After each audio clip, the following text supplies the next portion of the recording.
Discovering Mr. Darcy. A Dash of Darcy and Companions Collection, Book 4, written by Leanie Brown, narrated by Christopher, an authorised voice replica. Chapter 1. Fitzwilliam, Lady Catherine called to her nephew Colonel Richard Fitzwilliam as he passed the door to her sitting room. "Your call can wait," she said, in answer to the reply that she knew was coming. Richard sighed and turned into the room. "Just Fitzwilliam." Lady Catherine's tone was stern as she looked down her nose and made a brushing motion with her hand indicating that her other nephew, Fitzwilliam Darcy, should leave the room. "Close the door," she called after him. She waited until it was latched and she heard footsteps moving away from the room. Then she took Richard by the arm and pulled him further into the room. "Sit!" She motioned to a golden tufted chair on the edge of a grouping in front of a window that looked out onto the front garden of the house. Richard rolled his eyes and did as instructed. It was pointless to do otherwise. Lady Catherine always had her way, or there was a price to pay. It was far cheaper and easier to just listen. To what might I ascribe the honour of this private conference? It was likely some matter regarding the groves that she wished him to see to during his stay, for a stay at Rosings was rarely one of pure leisure.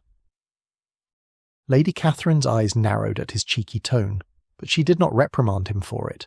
He was always attempting to stir her ire, but today she would allow no such distractions. She stood near the window and tilted her head to peer out and around toward the door where Darcy was just exiting. "It is time he marries," she said. "Darcy?" Richard's eyes grew wide in surprise. This was not the conversation he had expected. In fact, it was a conversation he had always wished to avoid. At least with his aunt, that is. She nodded, and leaving her vantage point at the window, she took a seat across from her nephew. "Yes, Darcy. Georgiana is not getting any younger, and will need someone, besides just her brother, to guide her through her first season." "But Anne," Richard began. He knew neither Darcy nor his cousin Anne wished to marry the other, and he was prepared to argue their points. "Not Anne," Lady Catherine interrupted. "They would not suit." "Pardon?" Richard was at a loss for words. His aunt had always insisted that Darcy would marry Anne. In fact, it was their supposed engagement that had kept Darcy from feeling a need to begin looking in earnest for a lady to help him secure his estate for future generations. Lady Catherine picked at a small flower on the arm of her chair as she avoided meeting Richard's eyes. The supposed engagement to her daughter had been merely an elaborate ruse to prevent a most disastrous outcome for Darcy. He was not ready to begin a family. I had to keep him from rushing forward into doing his duty somehow. Richard's mouth dropped open and then snapped shut. There were still no coherent thoughts forming in his mind. What his aunt was currently saying clashed with what she had always said previously. Had she not taunted Darcy about doing his duty by marrying Anne? She shook her head as if reading his thoughts. Darcy was never going to marry Anne, and Anne knew it. Richard's brow furrowed, and his lips pursed into a perplexed scowl. "You will need to explain." Lady Catherine rose and walked to the window. Darcy was still pacing in the front garden. She watched him take 6 long strides away, and then back. One foot fell in front of the other in perfect time, and in equal measure. It was very much who he was, proper, dignified, well-ordered. "I promised his mother that I would see him marry well, and for love." She raised a brow at Richard, causing his mouth to snap shut on whatever exclamation of surprise he was about to utter. When Darcy's father died, Darcy was not ready to take on the responsibilities of an estate and make a proper decision about a wife. He would have rushed pell-mell into an untenable marriage that would have, perhaps, resulted in a family, but not a happy one. He would have sat down, drawn up some supposed list of qualifications of a proper wife, and gone about the business as if he were hiring a maid, without one thought about the misery he would face as a result of his calculated methods. She tipped her head and gave Richard a firm look. "Do not tell me he would not have done so. You know as well as I do that he puts duty before everything." She shook her head. "I still think he has no idea what sort of wife he requires." Richard laughed. This conversation was not at all what he had dreaded it would be. In fact, it was proving to be rather entertaining. "And you know what sort of wife he requires?" Lady Catherine returned to her chair. "I do, and I have found her." She chuckled at the way Richard's mouth dropped open again. "What Darcy needs is a simple country miss with a keen mind." "And you found her?" Richard asked incredulously. His aunt did not travel, and so far as he knew, there were no acceptable country misses who frequented Rosings. Lady Catherine raised one shoulder and let it drop slightly. "I believe I have." She leaned forward as she prepared to tell him how she had done it. "My parson is the heir to an estate that is entailed. A distant cousin or some such thing. It is difficult at times to follow his meandering." Richard raised a brow and smirked, earning a rap on the knee. "I am not meandering." Richard inclined his head in acceptance, although the smirk did not fade from his lips. "As I was saying, this cousin has 5 daughters, 3 of a good marriageable age, and 2 just reaching it." She smiled as the smirk dropped from Richard's face and was replaced with amazement. 5 was a substantial number of daughters. It was not the largest she had heard of, but it was substantial nonetheless. "I sent Mr. Collins to find a wife from among them, because I reasoned that if he should marry one, then the others might be asked to visit on occasion, and I might be able to select one for Darcy." Richard shook his head. "How did you know these ladies would be simple country misses with intelligence?" Lady Catherine shrugged and shook her head. There was no guarantee that they would be, but Collins had said their father eschewed town and spent the chief portion of his time in his study. I thought it likely that at least one daughter might have inherited her father's love of books and learning. Richard nodded. That made sense. It was unlikely that all 5 daughters would be completely unlike their father. Was Collins successful? Lady Catherine laughed. "No, he was not, and I really should have known he would go about it wrong. He tends to bungle things. However, in his bungling, he has made my task of selection most easy." She laughed again. "She refused him, soundly, and she's not taken with Darcy. Quite the contrary. She thinks him proud." Her eyes fairly danced with mirth. "Collins did secure a wife, however, and Mrs. Collins happens to be the future Mrs. Darcy's particular friend. That is how I know so much about my choice. Mrs. Collins is a lovely lady, very sensible, quite the opposite of her husband." Richard's head tilted to the side as things began to come together into a coherent plan. "Your parson has a guest." A smile split Lady Catherine's face. "Yes, upon my urging, he does." "And she is the lady you have selected?" Lady Catherine's brows flicked upward quickly. "Clever, is it not?" "Diabolical," Richard replied dryly.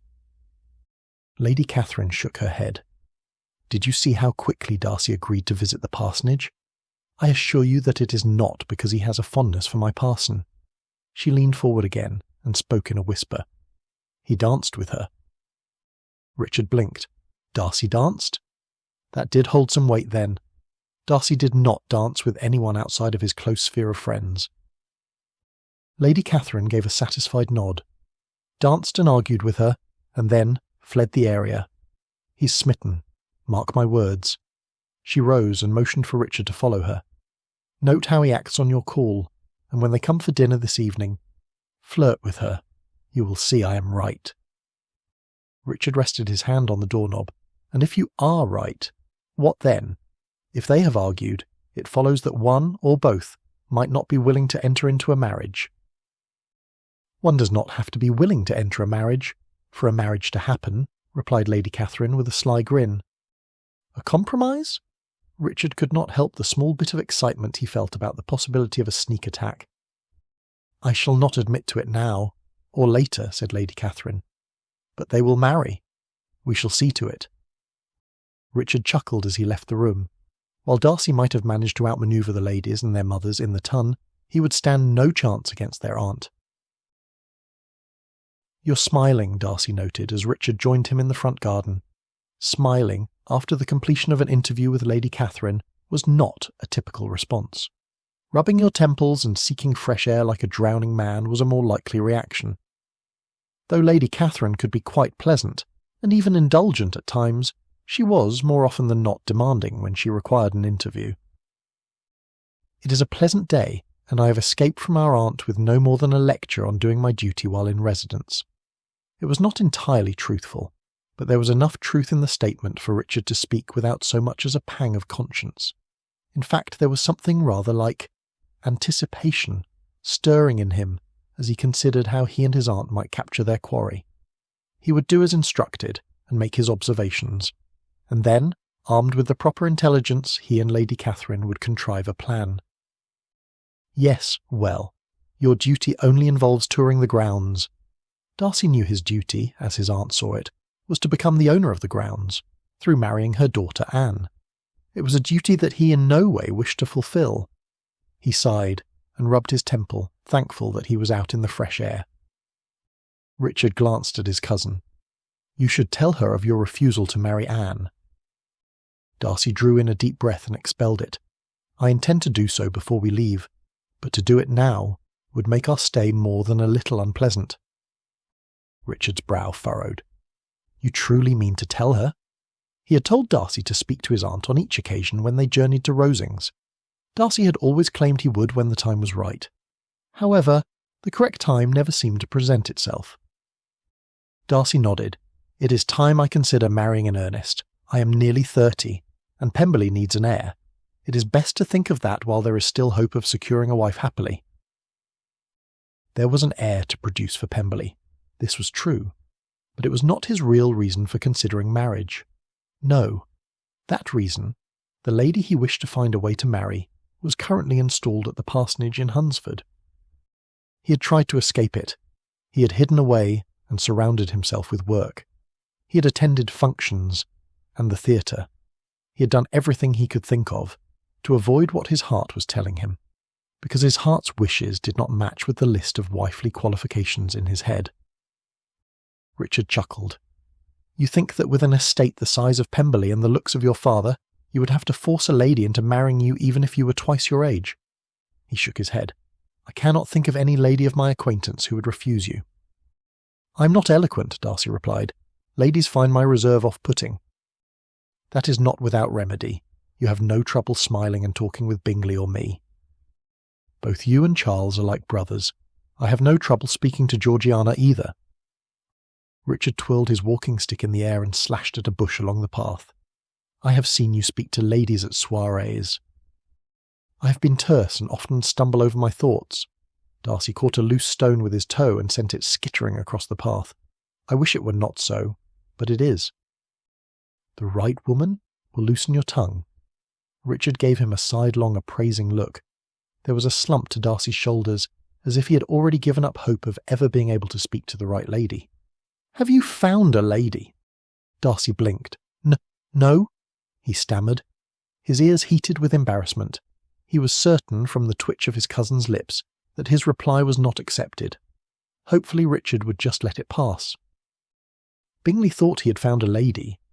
Perhaps turning the conversation to the plight of a friend would keep Richard from pursuing whether or not Darcy had found a lady. Richard laughed. Bingley always thinks he has found a lady. He's far too amiable. He took another swing at a bush. But go on, tell me about her. What is she like? Beautiful, well-mannered, amiable. However, she seemed indifferent, and so it was suggested that he forget her. Richard stopped walking. A thought of a disturbing nature began to form in his mind as he recalled a discussion they had had on the way to Rosings. This is the match you helped him avoid? Darcy nodded.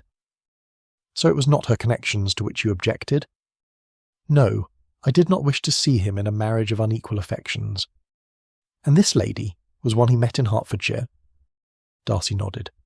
Had she demonstrated even a small amount of preference, I would not have suggested a separation. He sighed. I thought he would forget her. He has not. Richard could not help noting the way Darcy spoke, as if it were not just his friend who was affected. Is there a way to discover if this lady was indeed indifferent, or if a renewal of addresses might be welcomed? Darcy turned toward the parsonage that was just within view. We could ask her sister. Miss Bennet? Asked Richard in surprise. Oh, this was becoming a complicated tangle to be unravelled. If the Miss Bennet at the parsonage was the lady Darcy was considering marrying, and if this Miss Bennet's sister had been injured by Bingley's removal from Netherfield. He shook his head as he realised that there might be one lady in all of England and its empire who would refuse a man like Darcy. Chapter 2. Elizabeth Bennet rose as Colonel Fitzwilliam and Mr. Darcy entered the sitting room at the parsonage. She had known they were arriving and had expected them to call as was proper, but she had thought she would feel indifferent when it happened. However, that was not to be. Her heart had skittered and thumped when her cousin had announced that the gentlemen were approaching the parsonage, and now, upon their arrival, Elizabeth's eyes took in the smiling, though not entirely handsome countenance of Colonel Fitzwilliam, but it was a polite formality. Who she really wished to see was his cousin, Mr. Darcy. Her breath caught upon seeing him, and for once Elizabeth was thankful for the constant chatter of her cousin, Mr. Collins, for it afforded her a moment to collect herself. Mr. Darcy was as handsome and compelling as he had always been. He remained now, as he was the latest time they had met, an enigma. She had still not deciphered his character, and it was something which drew her curiosity. She had heard it both criticised and commended, but she had yet to decide which tale held the most weight. Certain aspects of Mr. Darcy's demeanour, as well as the slighting comment he had uttered at their first meeting, swayed her toward believing the worst of the man. But one of the sources of approbation, her sister Jane, caused Elizabeth to pause briefly in her judgment. Though she was nearly certain that Mr. Darcy was simply an arrogant man, with little interest or feelings for those beneath him in status, she could not discount her sister's words. "Miss Elizabeth," Darcy bowed as he greeted her. "I trust your family is well." He followed his cousin's suit and took a seat near her. "The ones I left at Longbourn were in good spirits and health when I departed." She smiled as she said it, studying his face to see if it gave any indication of his knowing that not all her sisters were at Longbourn, but it did not. His brows furrowed in concern, and he seemed genuinely perplexed. "Is not all your family at Longbourn?" He rubbed his hands on his thighs and willed himself to relax. She was as beautiful as he remembered, and her smile was enchanting. Elizabeth shook her head. "Jane has been in London with my aunt and uncle for nearly 3 months now." Darcy's brows rose, and his eyes widened. In London for 3 months? There was no doubting that the gentleman in front of her did not know of Jane's stay in town. "You did not hear she had called on Mr. Bingley's sisters?" Darcy's heart dropped to his stomach. He had hoped to discern Jane's feelings for his friend, but he had not expected to be given such a ready example of her regard straight away. He shook his head. "Miss Bingley made no mention of it, to either myself or Mr. Bingley." He fidgeted with his sleeve. "Is your sister well?" "She is not ill," Elizabeth replied with a tight smile. Jane's heart was broken, but her body was well. Darcy tipped his head and looked very seriously at Elizabeth. And her spirits? The question was barely more than a whisper. Richard saw the small quiver of Elizabeth's lip and the dampness in her eyes. The separation of Bingley from her sister had caused pain, a great deal of it, if he were reading things correctly. "Improving," said Elizabeth. "I wish I would have known she was in town," Darcy murmured. Richard nearly groaned aloud at the look of incredulity Darcy's comment elicited from Elizabeth. This battle would not be easily won. "You would have called on her? In Gracechurch Street? My relations are not among your equals." There was a sharpness to her tone. Mr. Collins rattled the cup of tea he was about to hand to Mr. Darcy. "Do you mean to say they are in trade?" Richard inserted as he saw Darcy recoil, as if he had been slapped. Elizabeth swallowed and her cheeks coloured slightly. She had forgotten she had an audience. "My uncle is in trade," she said, smoothing her skirt. "Much like Bingley's father was," Richard continued. He doubted that Elizabeth had thought her statement through, and he suspected he was correct when he saw her eyes widen just slightly. "Yes, just so, but not so wealthy. I do not mean to say they are poor, but Mr. Bingley's fortune is substantial, and therefore sets him apart," she explained. "The nouveau riche," said Richard with a shrug. "The world is changing. Napoleon, and those before him, have seen to that." He raised a brow and scowled slightly. "Not to mention the Americans," he added. "We must change with the times," said Darcy. "And yes, I would have called," he added, "since I'm not in town, and cannot do my duty in calling on a friend. Perhaps I could send Mr. Bingley in my stead? Would you allow me to inform him?" Elizabeth could not believe what she was hearing. Mr. Darcy wanted to inform Mr. Bingley of Jane's presence in town. Was Mr. Darcy innocent of the charge she had laid at his feet, of separating Jane from Mr. Bingley?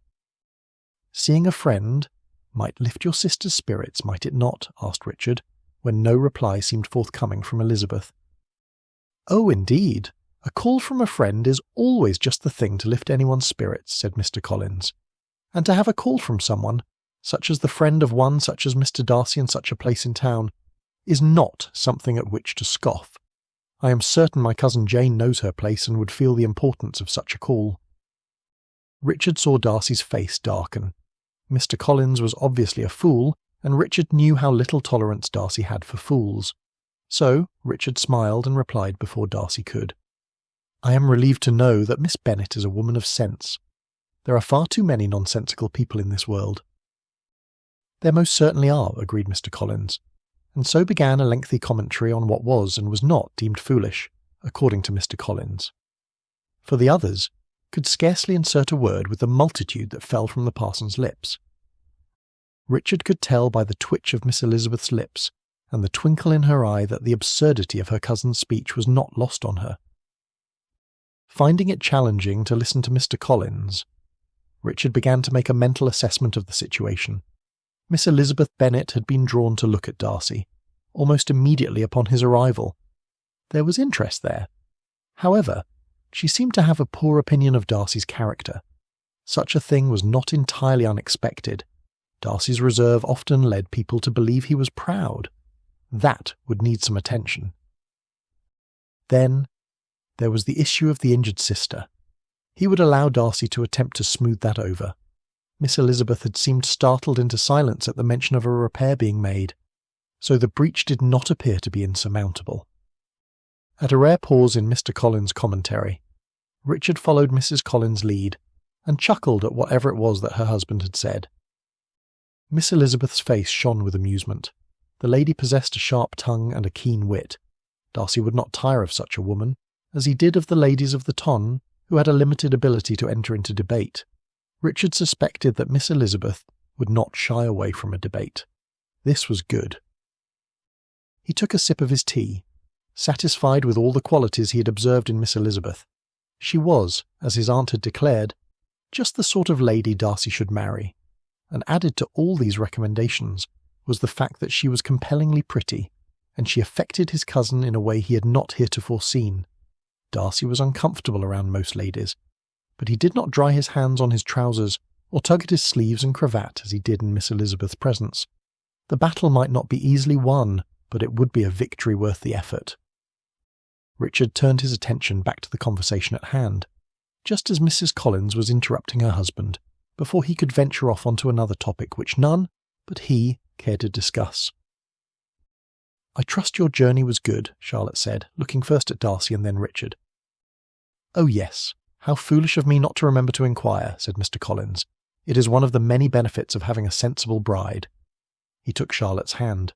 "I tend to ramble, you know, but Mrs. Collins always knows how to bring me back to the point. I would highly recommend finding such a wife."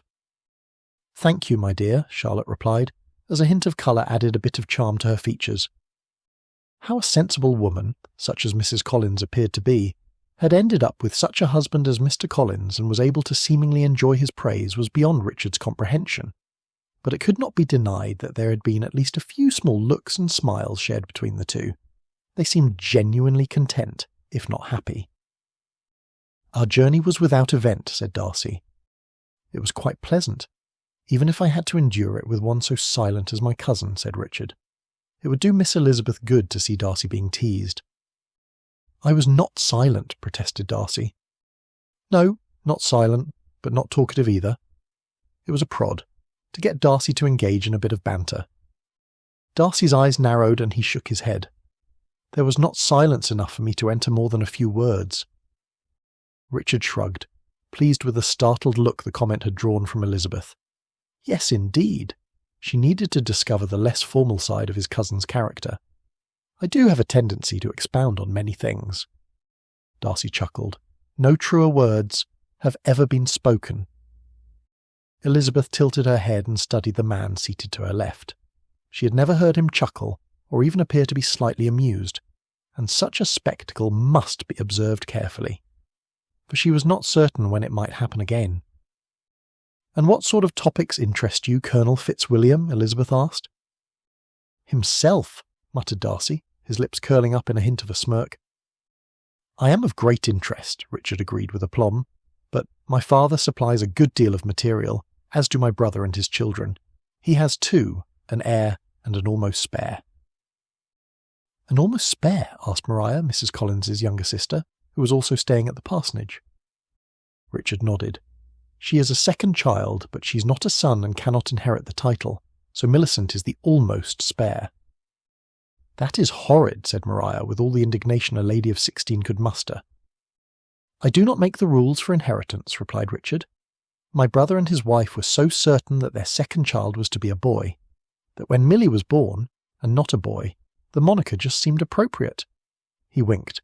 "She is only 2, so the name does not bother her in the least. Her father is not so complacent, however, and it is for his sake that I use it." "I still think it horrid," protested Maria. "As does my sister," said Darcy.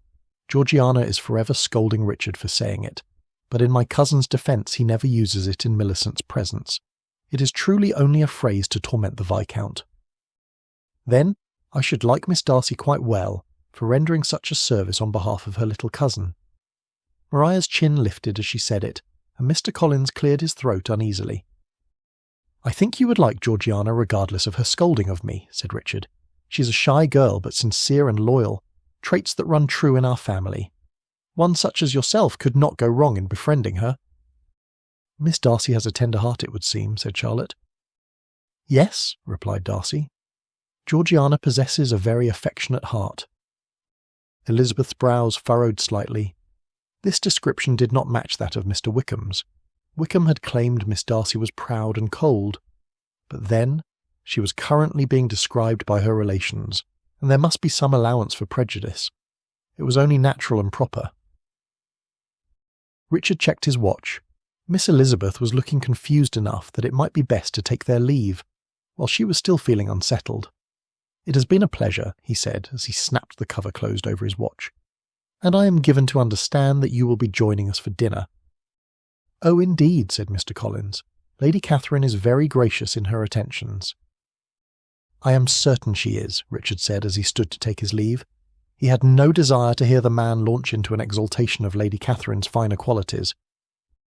"If you would be so kind as to give me your uncle's address for Mr. Bingley's knowledge," said Darcy, as he followed his cousin's lead and stood. Elizabeth blinked. He truly did mean to send Mr. Bingley to call on Jane. "Of course, if you will give me a moment, I shall write it out for you." "We shall await you outside," said Richard, moving to the door and giving Darcy no choice but to follow, which he did. They had been in the front garden no more than 5 minutes listening to Mr. Collins elaborate on the flowers, when Elizabeth, thankfully, appeared, and they were free to return to Rosings, Darcy to write his letter to Bingley, and the Colonel to consult with his aunt. Chapter 3.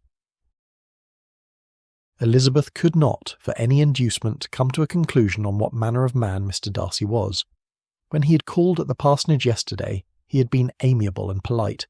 He had even inquired after her sister, and offered to reunite Jane with Mr. Bingley. Yet he had stood so aloof in Hertfordshire, silent and grave, often casting a disparaging eye on his surroundings. Added to that, there were also Mr. Wickham's claims of Darcy's ill treatment to consider. How she wished that Jane were here to discuss the matter. Charlotte was a dear friend, but she was not Jane. Therefore, there was little that could be done, aside from pondering and observing, which would have been easier to do last evening if Colonel Fitzwilliam had allowed it. The Colonel was a pleasant gentleman, and having an amiable gentleman, who also happened to be the second son of an earl, flirting with you, was not disagreeable, unless you desired peace to order your thinking. It was also not helpful that the agreeable and engaging Mr. Darcy from the afternoon's call had been replaced by the scowling and sullen gentleman she had often encountered in Hertfordshire.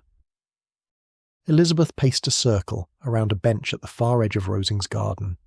Thanks to Colonel Fitzwilliam and Mr. Collins, Lady Catherine had learned last evening that Elizabeth enjoyed walking, and had insisted that her morning constitutional include a tour of Rosings' gardens. Elizabeth had tried to refuse, but it was not to be. Mr. Collins would not hear of it, and having both Lady Catherine and Mr. Collins put out with her was not something Elizabeth wished to endure. She made one last turn around the bench before taking a seat. She had to admit that the view from here was spectacular. From this particular spot she could see down a soft incline to a pond and a folly beyond. A bird hopped out from under a bush, catching her attention for a moment before she looked back toward the folly. Tomorrow she would have to venture to it. Miss Bennet. Elizabeth jumped at the sound of her name. I do apologise for startling you. It was not my intent. Anne de Bourgh took a seat next to Elizabeth. This is my favourite prospect. It is lovely. Elizabeth could easily see why this would be a favourite view. I have tried to capture it many times, Anne said, but I fear my skills are not what they should be. She laid the notebook she was hugging to her chest on the bench. Mother had someone in to teach me, but I would have excelled more had I been exposed to the masters in town. She shifted so that she was turned slightly toward Elizabeth and away from the folly. However, my health is best in the country. The foul air of town is draining. It is so hard to breathe there. The air is rather stale at times, Elizabeth agreed. Anne laughed. You're too polite. The air is vile, which is why I will never live there. She smiled at Elizabeth. In fact, I intend never to leave Kent.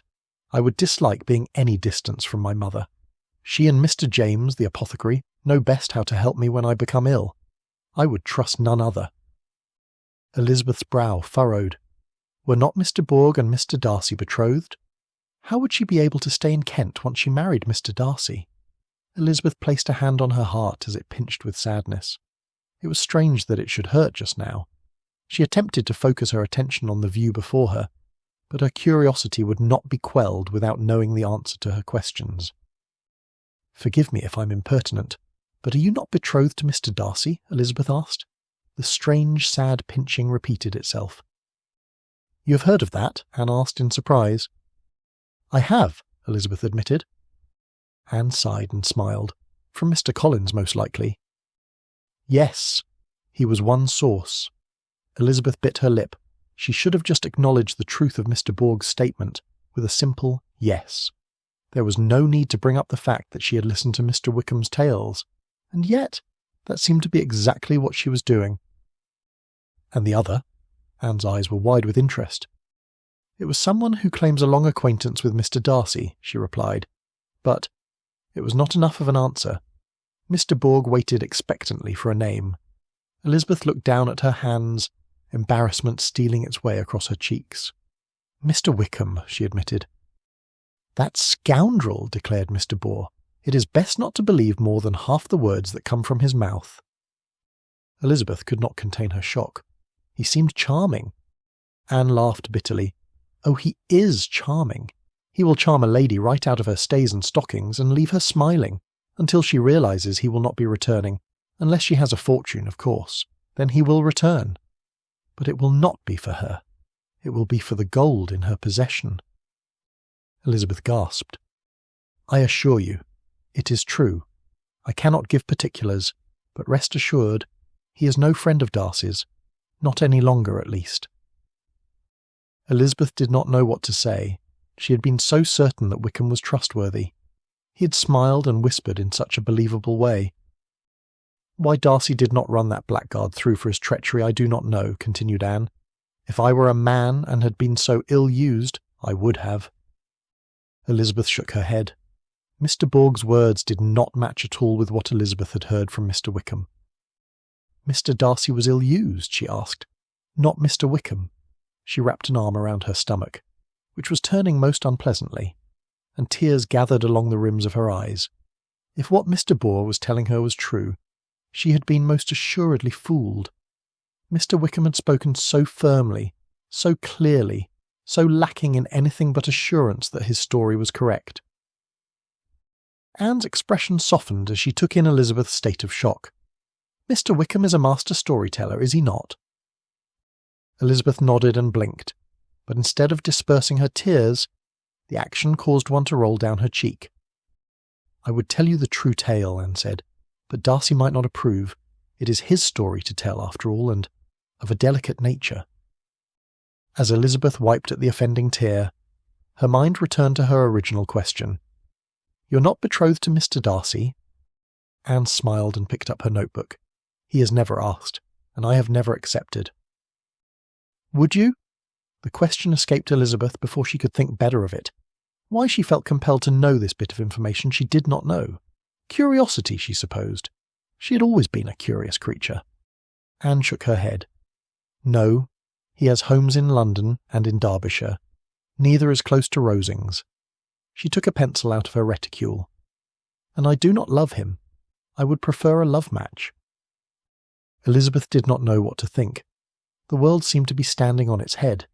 Mr. Wickham was a scoundrel who had used Darcy poorly. Mr. Boor was not betrothed to Mr. Darcy. Mr. Darcy seemed genuinely concerned with Jane's well-being. None of these things supported any of her previous suppositions. "It is most startling," she muttered, as Mr. Boor looked at her surreptitiously. "I suppose it is." Anne turned her focus back to the view in front of her, and applied herself to her drawing. Elizabeth sighed, her shoulders drooping under the weight of these new revelations and what they said about her ability to judge character. Most often, her evaluation of a person was accurate. Had she not deemed Mr. Walters a cad and a gambler? And had he not proven to be such? Had she not declared Miss Palmer to be the only lady worthy of the parish rector's affections? And had she not turned out to be precisely the best woman to fill the position of parson's wife? Was Miss Palmer not now the most compassionate person to all those who called at the parsonage with a need? So why was Elizabeth now stumbling so seriously in her abilities to decipher character? It was humiliating, really, to be so very wrong. Elizabeth refused to ponder it further, for if she were to start by admitting that she had been incorrect about Mr. Darcy and Mr. Wickham, she would then have to evaluate her actions towards each gentleman. And if being wrong in one's estimation of another's character was humiliating, viewing your poor behaviour based on that estimation was thoroughly shameful. Elizabeth remained silently on the bench next to Mr. Boor for a full 5 more uneasy minutes before excusing herself and beginning her walk back to the parsonage. As she rounded a turn in the grove, she came to a full stop. Mr. Boor had not said that everything Mr. Wickham said was to be discounted. Surely there must be some small portion of truth in what Mr. Wickham said that made his story plausible. As she continued walking, she reviewed all that Mr. Wickham had told her. Mr. Wickham had claimed Mr. Darcy to be both proud in his actions toward others and cruel in withholding a living. Now she wondered if perhaps the living had been withheld because of whatever had happened between them. Not that such a fact did Mr. Darcy any credit. A vengeful spirit was not complimentary to a gentleman. But it was possible that Mr. Darcy had given the living to another, as a reprisal for whatever wrong Mr. Wickham had committed. Next, she considered the greeting she had observed between the two gentlemen when they had met in Hertfordshire. It had been unpleasant at best.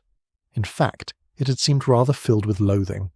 And she, herself, knew from that first assembly that Mr. Darcy could be very haughty and even rude. These facts were also not credits to Mr. Darcy's character. She paused before exiting the grove and returning to the parsonage. The whole of Mr. Wickham's story must be built on the general disagreeableness of Mr. Darcy's personality, and his unwillingness to restore a person to favour once his good opinion had been lost.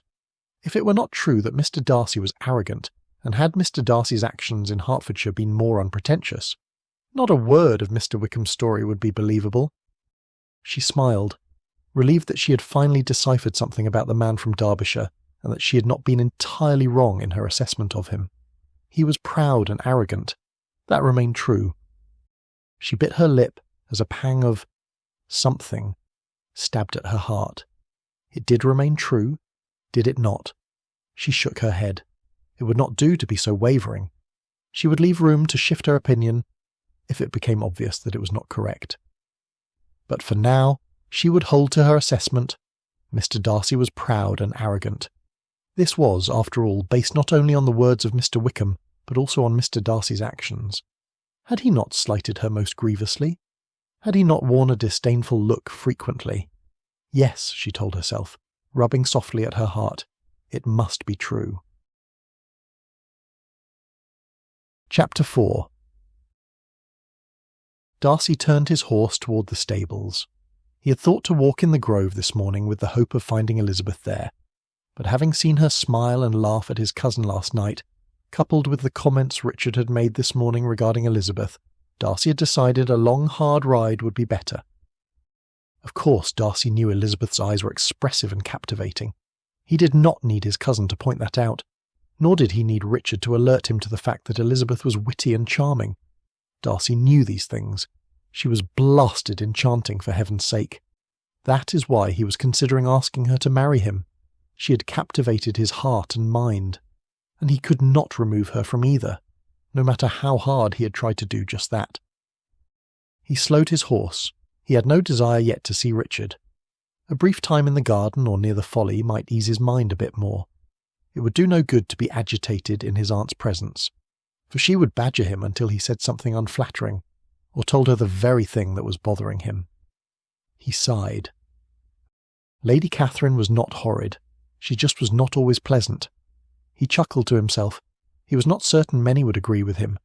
The woman was demanding and imperious, but she had also taken both him and his sister in for a few months after their mother's death, to give their father time to grieve in private. She had been mostly understanding. He swung down off his horse and took a seat on the second step to the folly. Lady Catherine had not once said negative things about boys not crying, or keeping a stiff upper lip. She had allowed Darcy to express his grief, and had even held him in a firm, if somewhat rigid embrace while he had wept for his mother. No, she was not horrid. It was also here that had been a safe haven for Georgiana, after her ordeal at Ramsgate. Lady Catherine had limited herself to only one small lecture on propriety, before seeing Georgiana set on a path to recover her spirits. In fact, Mrs. Annesley, one of Mrs. Jenkinson's nieces, had been employed as Georgiana's companion on Lady Catherine's recommendation. He shook his head. At times, his aunt could be very helpful and caring. It was unfortunate that she chose to hide such qualities most times, in favour of meddling in the affairs of others and arranging them in what she considered a better fashion. Darcy squinted, peering toward the bottom of the garden. Anne was there, per her normal habit, but she was not alone. He smiled. Perhaps he would be fortunate enough to see Elizabeth after all. He rose and began leading his horse toward the garden. He would find a gardener to see his mount return to the stables.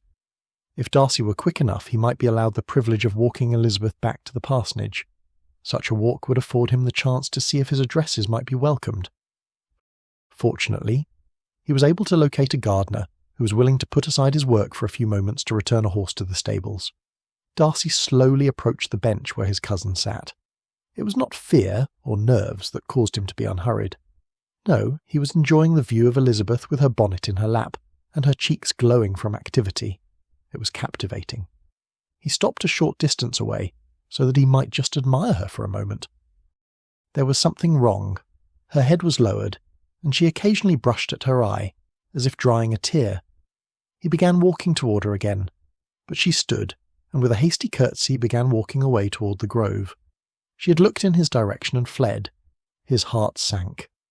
And turning, he returned to the house to seek solace in the library. He was just finishing a third chapter in his book when Richard gave a loud rap at the door, and allowed himself entry, before Darcy could either grant or refuse it. "Aunt Catherine requires our presence for tea," he said as he plopped into a chair next to Darcy. "The ladies from the parsonage are expected," he added. Darcy glanced up from his book and gave a quick smile of acknowledgement. "I will attend her when I've finished what I was about." Richard's brows rose. Darcy was supposed to be eager to see Miss Elizabeth. He was certain that Darcy had flown off on a ride in a fit of jealousy this morning. "I am certain that you can entertain the ladies until I arrive." Darcy lifted a not entirely amused brow. "You did a capable job of it last night." Richard smiled. Ah, his cousin was jealous. "It was not so hard," he said. "They seemed eager for some lively discussion, and there were no other gentlemen willing to provide it."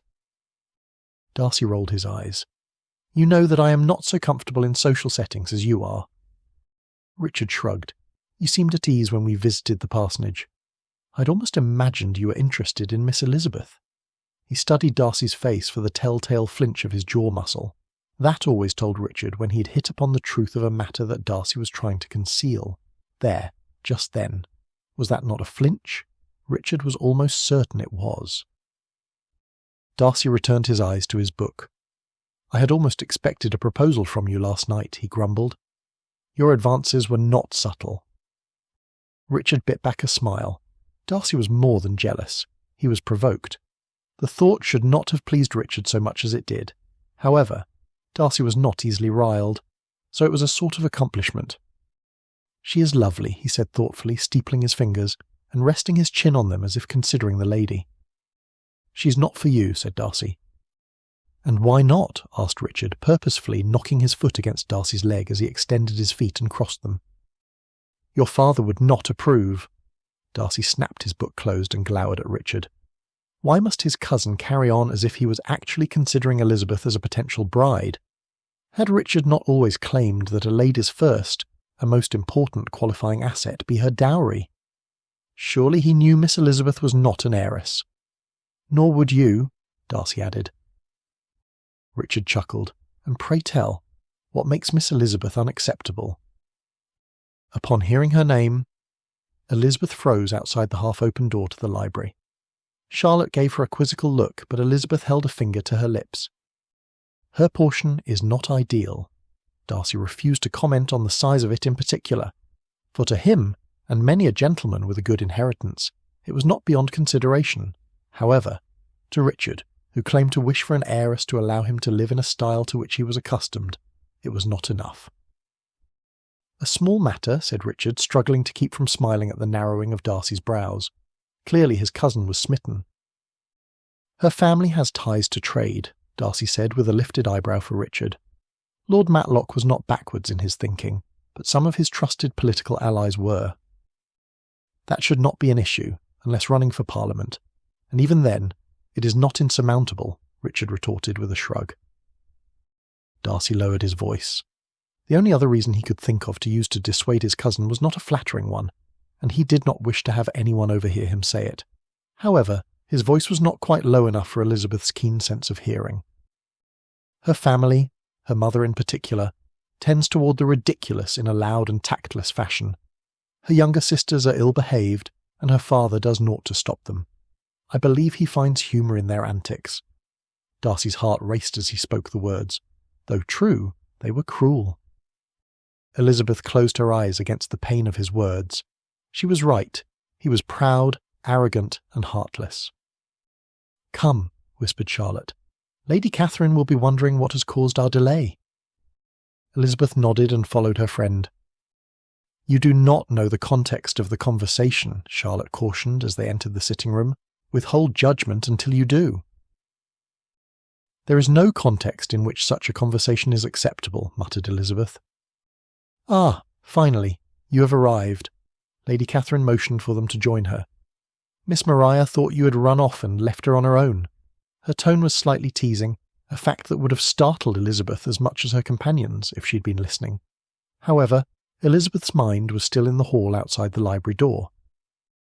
"Elizabeth had a pebble in her shoe," said Charlotte, tugging Elizabeth by the arm and leading her to a chair. "She's a bit out of sorts. I think her walk was a bit too long this morning." Charlotte gave Elizabeth a pleading look. Elizabeth smiled. "Indeed. I am a trifle fatigued today. It is most unusual." "Did you sleep well?" Lady Catherine questioned. "It is not unusual to sleep ill when not in your own bed. Although, I do believe the beds at the parsonage are as comfortable as any in a proper house." "Oh, they are, my lady," Maria assured Lady Catherine. "I have slept very well. Better than when I am at home, in fact." "They are most comfortable," Elizabeth agreed. "I do not recall sleeping poorly, but it might have happened that my sleep was lighter than it is usually wont to be." Lady Catherine tilted her head. "Tomorrow, you should not walk. You should apply yourself to something of beauty that is not a walk." Her eyes narrowed for a moment as if considering the best something of beauty for Elizabeth to consider. "The piano. You said you lack technique due to negligence in practice." "Oh, I am certain I will be well tomorrow," Elizabeth protested. "Even if you are," Lady Catherine said with a stern look, "I will expect you at 11:30 to practice. There is a piano in an empty room upstairs that you may use without being disturbed, or in anyone's way." Elizabeth knew that to protest was of little use. Lady Catherine looked determined, and even Elizabeth's courage was not strong enough to protest such a look over something as simple as practising. "Thank you, my lady." "Anne," Lady Catherine continued, "you will inform Mrs. Jenkinson that Georgiana's music is to be left on the piano." She turned to Elizabeth. "Mrs. Jenkinson has a piano in her room, you see, and she's been using the music. Anne attempted to learn the instrument, but alas, it was not in the talents the Lord gave her. You, on the other hand, show potential. There is expression in your playing that cannot be denied. If you were not so overcome today, I would have greatly liked to hear you play." Elizabeth accepted the compliment and then had turned her full attention to her tea and a discussion that Maria was having with Mr. Bohr when the gentleman entered the room. She dared not look at him, for she was certain that either her face would display her loathing or her tumultuous emotions would spill down her cheeks. Darcy watched her. There was indeed something amiss. In all the time he had spent in Elizabeth's presence, he never once remembered her adding so little to a conversation, and she would not lift her eyes to him except for the briefest of moments. Richard, however, seemed worthy of a smile and a tease. It was enough to send Darcy from the room before it was entirely proper. He paced his room when he reached it. Richard could complete the yearly reviews and tours without him. Darcy would stay one more day, but then he would find a reason to escape. He could not remain where he was forced to watch Elizabeth's attachment to another grow. He sank down on the edge of his bed. One more day. Surely he could endure one more day. Chapter 5. Lady Catherine motioned for Richard to take a seat next to her at the table. "Do you have his key?" Richard shook his head. "Not yet, but I will, as soon as he has returned and his man has made his bath ready." Lady Catherine raised a brow at him as she took a sip of her tea. "I will have it," Richard assured her. He knew a thing or two about Darcy, and one of those things was that the key to Darcy's room never left his sight, unless he was taking a bath. It was likely due to the fact that ladies such as Miss Bingley were actively trying to ensnare his fortune. To have taken the key this morning, or even last evening when he had been in Darcy's room, would have alerted his cousin that something was afoot, and that would not do. "Was he still in high dudgeon this morning?" Lady Catherine asked as she placed her empty cup on the table. Richard nodded. "I could barely draw more than a dozen words from him, and the majority of those words were not at all nice or proper." "Did you have to flirt with her so much?" Lady Catherine gave him a mildly disapproving look. It was not the first time she had questioned her decision to involve Richard in her plan. He was so much like his father. How many times had she and her sister endured their brother's merciless teasing, until one or the other quit the room in a huff or succumbed to tears? It was as if he could not or would not read the signs that he had pushed too far. He was always repentant, however, and after he had married, he had finally learned the acceptable bounds between being mildly annoying and utterly provoking. She credited Lady Matlock with that accomplishment. Richard did seem able to rein in his pestering on most occasions, and especially with the fairer sex. But when it came to his brother or Darcy, he occasionally overstepped his bounds. From the way Darcy had left the room yesterday, and had been silent and disagreeable the rest of the day, Lady Catherine was certain that Richard had indeed pushed Darcy well past any tolerable limit. "It was what you said to do," Richard protested, "and it had been a pleasant enough task. Miss Elizabeth was delightful, and being a burr under Darcy's saddle was always good for a smile or two." However, he did have to admit he had never seen Darcy quite as put out as he currently was, at least not by something Richard had done. Wickham. Well, there was a man who could cause as much consternation as Darcy presently displayed. Perhaps Richard had gone a bit too far in his game. The purpose of the attack was, after all, to provoke, not decimate. Lady Catherine sighed. "True.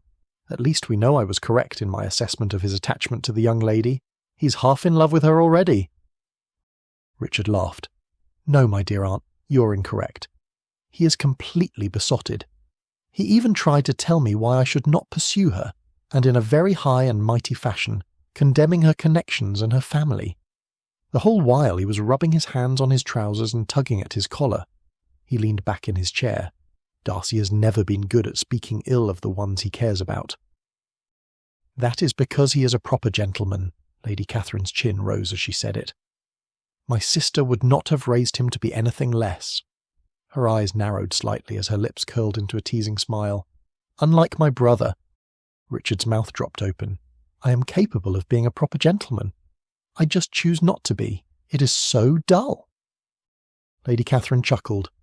That is precisely what my brother would tell our father. Richard shrugged. There was no denying that his father and he were alike, both in looks and temperament. And as far as he was concerned, that was not an imperfection. Quite the contrary. His father was well liked and successful, and not solely because he was an earl, but because he was an earl with an exceptional character and a pleasant personality. Lady Catherine looked at the clock. Miss Bennet will be here in 1 hour to practice. Richard gave a sharp nod of his head. Darcy will be back in half an hour, if he's holding to schedule, which I assume he is. Lady Catherine rose from her seat. Mr. Collins will be bringing me his sermon at 2, and we will take tea together. Do not be late. Richard smiled. This was a tea he would not miss for any inducement, for it promised to be a memorable affair. Elizabeth stopped at the gates to Rosings. She did not want to practice, and she most decidedly did not want to enter that house. She did not even wish to be on the grounds. It was all in too close a proximity to that man. She stood for 3 minutes complete, contemplating if refusing to do as Lady Catherine had directed was worth the long and nonsensical scolding she would receive from her cousin. Being barred from Rosings was not a threat, but rather a consequence for which to wish. How was she to even look at Mr. Darcy with any sort of composure after hearing what she had heard? And to think, she had been considering that he might not be as horrid as she had first deemed. She shook her head. Feigning civility, even to the likes of Mr. Darcy, was better than enduring a diatribe from her cousin, for she knew that it would not be one rebuke, but an unending litany, recited and expanded upon as each new day dawned. Therefore, with an enormous sigh, she lifted her chin and marched to her doom. "Good morning, Miss Elizabeth," Richard greeted her as she came near the house. Elizabeth curtsied and returned the greeting. "I am here to practice, as I was instructed to do." There was something not entirely pleasant about Miss Elizabeth this morning. Her eyes were dull, and her smile had no spark. "My aunt can be demanding," he said, as he tilted his head and studied her expression. "You're not unwell, are you?" "I have a slight headache," Elizabeth admitted. "However, it is not enough to render me unable to please my cousin's patroness." She had attempted to use her headache as a reason to avoid Rosings, but Mr. Collins would not hear of it. According to him, a bit of music would likely cure all her ills, if the glorious walk to Rosings, and knowing the favour of one so great as Lady Catherine had been bestowed upon her, did not do so first. She smiled sheepishly. "My cousin can also be demanding." Richard chuckled and accepted the explanation, but felt that more was amiss. However, there was no way to inquire further without being thought meddlesome. He extended an arm to her. "Allow me to escort you to your instrument." Elizabeth could not help smiling at the flourish of his free hand as he waved it toward the house. Why could his cousin not be so amiable? It was as if the two were opposite sides of the same coin, one dour and grave and the other affable and bright.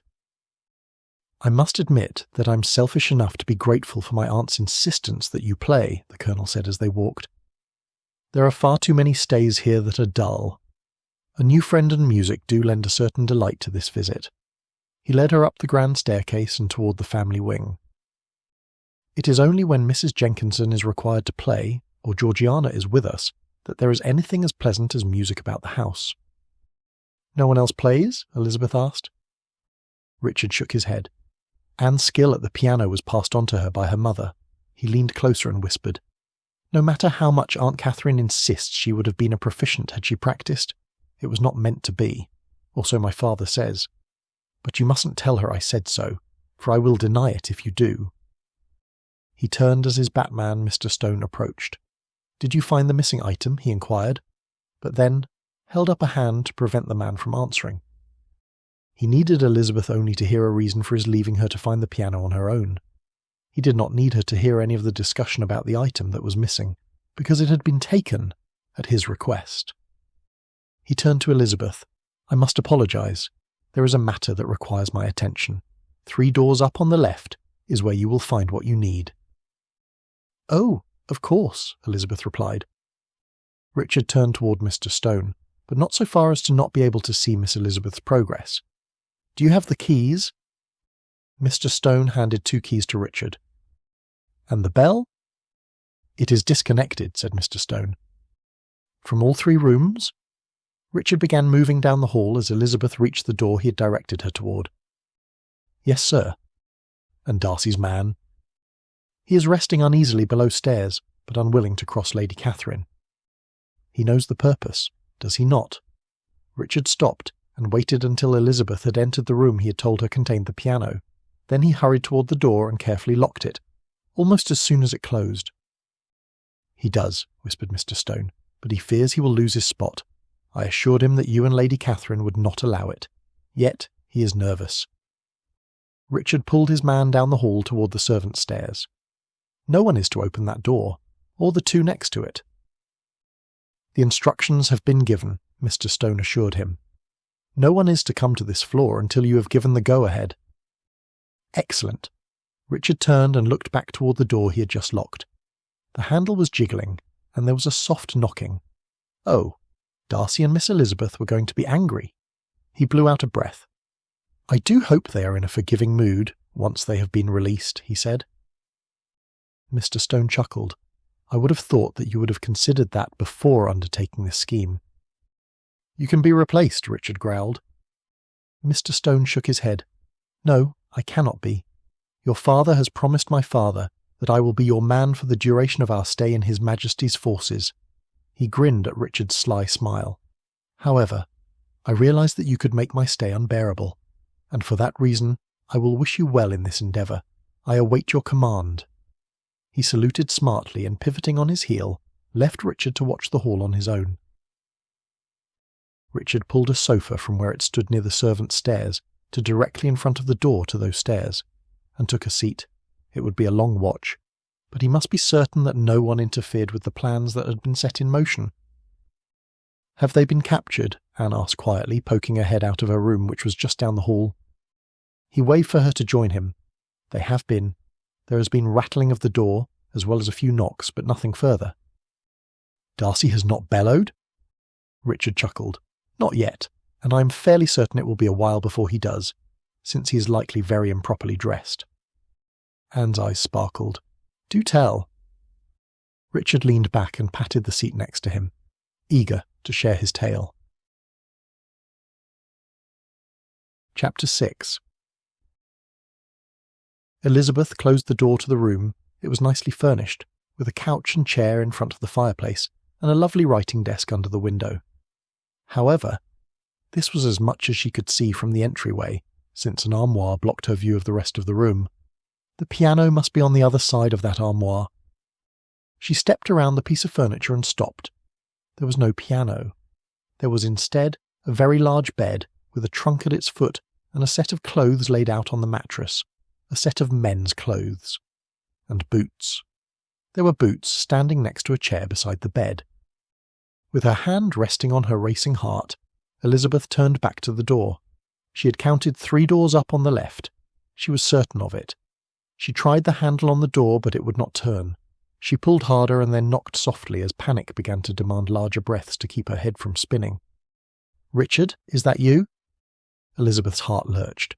No, no, no, this could not be his room. It could not be. "Richard," Darcy called as he entered his room, rubbing his head with a towel. Elizabeth dropped her gaze to the ground. Mr. Darcy was dressed only in a robe, and she was standing in his room. Oh, how she wished the floor would open up and drop her to her death. That would be far less painful than forcing a "no, it is not Richard" from her lips. However, the floor did not open, and her teeth, tongue, and lips managed to produce the sounds needed to alert him to her presence. She covered her face with her hands.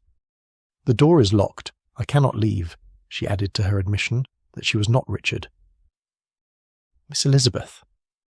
"I am afraid that is my name," she replied, turning away from him. Colonel Fitzwilliam told me that this was the room where I could find the piano. Your aunt insists that I practice, and my cousin would not allow me to remain at home, even if my head did hurt." Darcy tied the rope around his waist more snugly. "I was in the hall," Elizabeth continued, "and a man came up to Colonel Fitzwilliam, and there was something that was lost, and he told me to go 3 doors up on the left, so I did. And then I entered and rounded the wardrobe." She waved her hand behind her at the large piece of furniture as she babbled, "and there was no piano. I tried to leave, but the door will not open." He pushed by her and tried the handle for himself. It was indeed locked. "You do not have the key?" "Why should I have the key?" she retorted, looking at him with wide eyes. "It is not my room." Darcy raised a brow. "You would not be the first lady to attempt to snare a gentleman in such a fashion." He clamped his lips closed and moved past her again to go look for the key. He should not have said that. She was not the sort to effect a compromise, at least not with him. Besides, if she were to attempt to snare anyone in this house, it would be Richard. Darcy pulled out drawers and searched for the key. Not finding it anywhere in his dresser, he got down on his knees and felt under the bed. "You think I would try to trap you?" Elizabeth had finally found her voice after such a startling accusation. "If it were my intent to do so, I would have done it while at Netherfield. But why should I want to be tied to you?" She folded her arms and glared at him, as her anger overcame her embarrassment at seeing him dressed, as he was, with his bare feet and calves poking out from under his robe as he knelt on the floor. "I should hope to marry a man with some sensibility, or at least one who knows how to smile." "Thank you for clarifying your opinion of me." He rose from the floor and, rounding the bed to the far side of the room, opened a door. "You will find a piano in here. There is a sitting room between my room and the room my sister uses when she is here." He stepped back and waited for Elizabeth to cross the room and go through the door. Then he closed it and leaned against it. He was correct in one thing. She disliked him. He pushed off the door, gathered up his clothes and took them to the dressing room to attempt to make himself somewhat presentable. Elizabeth stood just inside the sitting room, her anger fading and a strange sadness filling her heart. Mr. Darcy had not raised his voice in return to her harsh words. He had merely replied softly as if what she had said had cut him to the core. She would have preferred him to bluster about. She bit her lip and looked back at the door to his room, and then crossed to the instrument. A small pile of music lay neatly on the side, and one piece was spread out as if waiting for her to attempt it. Her eyes ran over the notes as they rose and fell on the staff. It was not a simple piece, but it was not completely beyond her skills. She began by picking out the notes on the upper staff with her right hand. Then, reaching the end of the piece, she did the same with her left hand before attempting to combine the two. Darcy heard her slowly picking out the tune of a familiar song as he dressed. It reminded him of hearing Georgiana approach a new composition. How he loved to watch her tip her head and bite her lip as she concentrated on learning the fingering and committing the melody to memory. He wondered if Elizabeth did the same. He pulled on one stocking and then another. His boots he would do without, just as he would do without his jacket and cravat. He pulled a pocket knife out of his dresser and attempted to force the lock open on his door. But it was of no use. He returned the knife to its drawer and sank into a chair by the fireplace. He would read until she left. Then he would ring for his man and make himself presentable in time for tea. For 20 minutes Darcy stared at a book and thought about the lady in the other room. For the same 20 minutes Elizabeth attempted to apply herself to her music, but found her mind wandering to the gentleman beyond the door. He was insufferable, she reminded herself. Handsome and wealthy, but insufferable. Finally, she rose from the instrument. She had practised as required. Neither Lady Catherine nor Mr. Collins had indicated how long she had to play. She pulled on the door to the room, but it did not budge. She pulled harder, but without success. There was yet another door she could try, the one in Miss Darcy's bedroom. She hurried through the door that adjoined the sitting room, and tried Miss Darcy's door. But it, like all the others, would not budge. With a resigned sigh, she returned to the piano and sat on the bench, but did not touch the keys.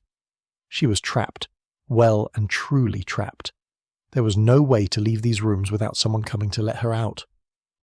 In the other room, Darcy snapped his book closed. He had not heard a door open or close, but she was not playing, so she must have left. He pulled his bell and then went to the sitting-room door and peeked in. Elizabeth sat at the instrument with her hands covering her face and her shoulders rising and falling as she cried. No matter what she had said to him, no matter what she thought of him, he could not allow her to go uncomforted. "Miss Elizabeth," he said softly as he approached her, "are you well?" It was a silly thing to say when a lady was weeping, but what else could he ask? She rubbed the tears from her cheeks with her hands and shrugged. "They are all locked," she said. He handed her a handkerchief and took the chair next to the piano where he always sat to turn pages for his sister. "What, are all locked?" "The doors." Her reply was somewhat muffled by the cloth she was using to dry her face. "This door?" he asked. She nodded. "And the one in Miss Darcy's room. We are trapped." The oddness of the situation settled uneasily around Darcy. 3 doors locked, and no keys to open them. He knew that the keys for this room, and Georgiana's, were kept by the housekeeper and Lady Catherine, unless Georgiana was in residence. The fact that the door to this room had not been left unlocked, if it was intended to be the room where Elizabeth practised, did not make sense. "I have rung for my man," he said. "When he comes, you will be able to escape." "From your room?" She blew her nose softly. "Yes." "And if someone sees me exiting your room? What then?" He sighed. "That would be up to you. He would marry her, but only if she wished it. He would not force her. The situation might be able to be covered." "You would leave it to me? It is my choice?" He nodded. "There would be no option. We would have to marry." The thought did not terrify her as much as she had expected. Mr. Darcy was a sullen, arrogant man, but surely he would be kind to his wife. "Only if you wished it," he restated. "I would not force my disagreeable self on you." There was a touch of bitterness in his tone. "You would leave me a ruined woman?" He shook his head. "No, I would never do anything to harm you. I would see that the story was not spread, and you would be free to choose whomever you wished." She tipped her head and looked at him. "Truly?" His smile was quick and sad. "Though it would break my heart, yes." He rose and paced to the window. "Richard has a small inheritance and a pension." She stared after him. Did he mean that he wished to marry her? That was not possible. "My connections are unsuitable," she said, "and my family ridiculous." As she wiped at her eyes again, his second comment finally took root in her thinking. "Colonel Fitzwilliam?" He glanced over his shoulder towards her. "If you are considering him, you should know his circumstances." Her eyes grew wide. "I am certain he would prefer an heiress. I am of little standing, far too poor for the likes of him, or you." She laughed bitterly. "Perhaps I should have accepted Mr. Collins when he offered." Darcy whipped around. "Collins proposed to you? What was he thinking?" Elizabeth gasped and drew back as if slapped. "I assure you, Mr. Darcy, that though I am unsuitable for you, I am not unacceptable to everyone." Tears began falling down her cheeks again. Darcy shook his head and swallowed. "I did not mean that you were unsuitable for him. He is not your equal, but it is not because of any deficiency in you. You are far superior to him." He dipped his head. "And to any lady of my acquaintance." Elizabeth rose from the piano. "Stop it." "Stop what?" he asked, concern etching his features. "Please speak your meaning, sir." "I am." Elizabeth shook her head. "You said that I was unacceptable, because my portion was small, my family was ridiculous, and my relatives are in trade. Yet you offer to reunite Jane and Mr. Bingley, and you dare to say I'm superior to anyone. These things do not agree. Tell me which is true and which is false. What is your opinion of me?" Darcy's stomach knotted. Had she heard him speaking to Richard? "When did I say you were unacceptable?" Elizabeth turned away from him. It would be easier to admit where she'd heard it if she did not have to see his face. "Yesterday, in the library." "You heard that?"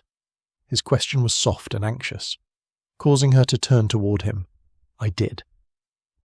He closed his eyes and shook his head. Then he crossed the room and, taking her by her elbow, led her to a seat. "I know that you may not believe me, but I said those things because I was jealous." Elizabeth blinked. Of what was he jealous? You seemed to welcome Richard's attentions, and he seemed to be falling under your spell. I wished to dissuade him from pursuing you further. Her head tipped, and her brows furrowed. Because it would be an embarrassment to your family? He shook his head and grasped her hands. No, because I wanted you for myself. Her eyes grew wide and her lips parted. It was a charming expression, and one that required he smile. I admit that they are arguments I used, in an attempt to discourage myself after I left Netherfield, and they worked well enough to keep me from climbing on my horse and returning to you as I wished to do each and every morning. But they have not discouraged me completely. Her expression did not change, except for a flutter of lashes. I promised myself that if our paths should cross again without my arranging it, I would not leave you without pressing my suit as far as you would allow it. He smiled and squeezed her hands. Each point of my arguments to myself can be reasoned away. What do I need with an heiress? My fortune is substantial, and my estate is not failing. Am I not already connected to trade through Bingley? Another connection would do little harm. And have you not met my aunt? We all have relations who are, in one way or another, ridiculous. He released her hands and dared to place a hand on her cheek. I cannot speak more plainly than this. I love you, most ardently. He brushed a tear away with his thumb. I would be honoured if you were to choose me as your husband, but I fear that your opinion is such that it will never be. He drew a breath and removed his hand from her cheek. And as much as it would pain me to see you with another, I would not place my wishes above yours. Elizabeth stood and paced to the piano and back to the couch before returning to the piano and leaning on it, as she turned to face him. You love me? He nodded, most ardently. How? Darcy shrugged. I do not know. I was in the middle of it before I knew I had begun. He waited as she considered what he had said, hoping against hope that he had some chance of winning her heart. Chapter 7. Elizabeth drew and released a breath. Her brow furrowed. You must be mistaken. I am not, he assured her as his heart clenched. She was going to refuse him. But I am merely tolerable. She raised her shoulders and allowed them to fall. You looked to find fault, did you not?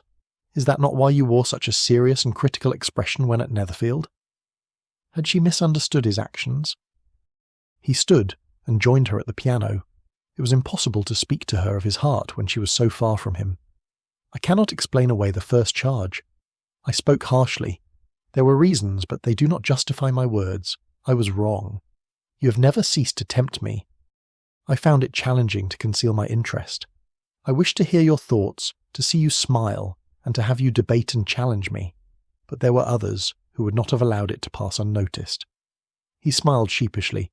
I spoke unkindly to those people in an effort to hide my feelings, just as I scowled when I wished to worship. Elizabeth laid a hand on her heart and reminded herself to breathe. He had not been critiquing and criticising her every movement. Miss Bingley holds no place in your heart? She asked. He chuckled. Only as the sister of a friend, because she must. I find her trying at best. Elizabeth tilted her head. Her brows were still furrowed. Was there anything she had accurately deciphered about Mr. Darcy? There is only you, he added, stepping just a half-step closer to her. She shook her head. I do not know you, she said as she gave a half-shrug. I thought I did, but I do not. What do you wish to know? He clasped his hands behind his back to keep from touching her. Her gaze dropped to the floor and she shifted uneasily. You may ask me anything, he prompted. She peeked up at him. It does me no credit, she admitted. He smiled encouragingly. That does not signify. My actions have not done me a great service either.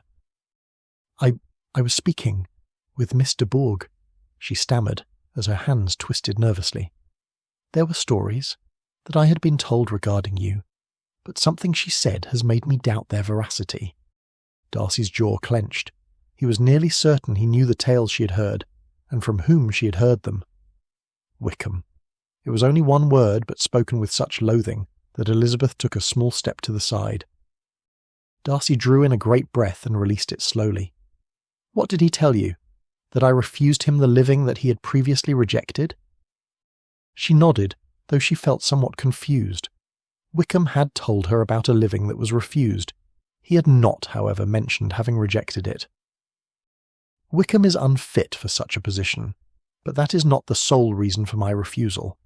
Did he tell you that I had already given him £3,000 in lieu of the living, and that he had wasted it in gambling and licentious living?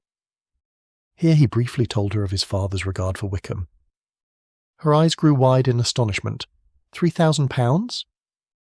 And the additional 1,000 that my father had left him, all gone within a very short time. He was certain there were other things that had been told in half-truths and veiled lies. But that is not the worst of it, he continued. It is not?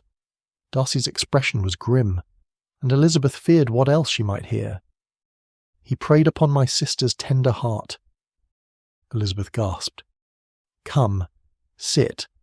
I will tell you the tale, he offered, but I must caution you that it is not pretty.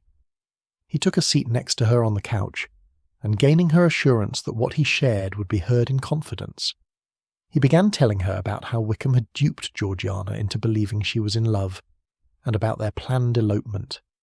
Had I not arrived when I did, and had my sister's heart not been as soft as it is, she would have been lost to me. Is he truly so rapacious?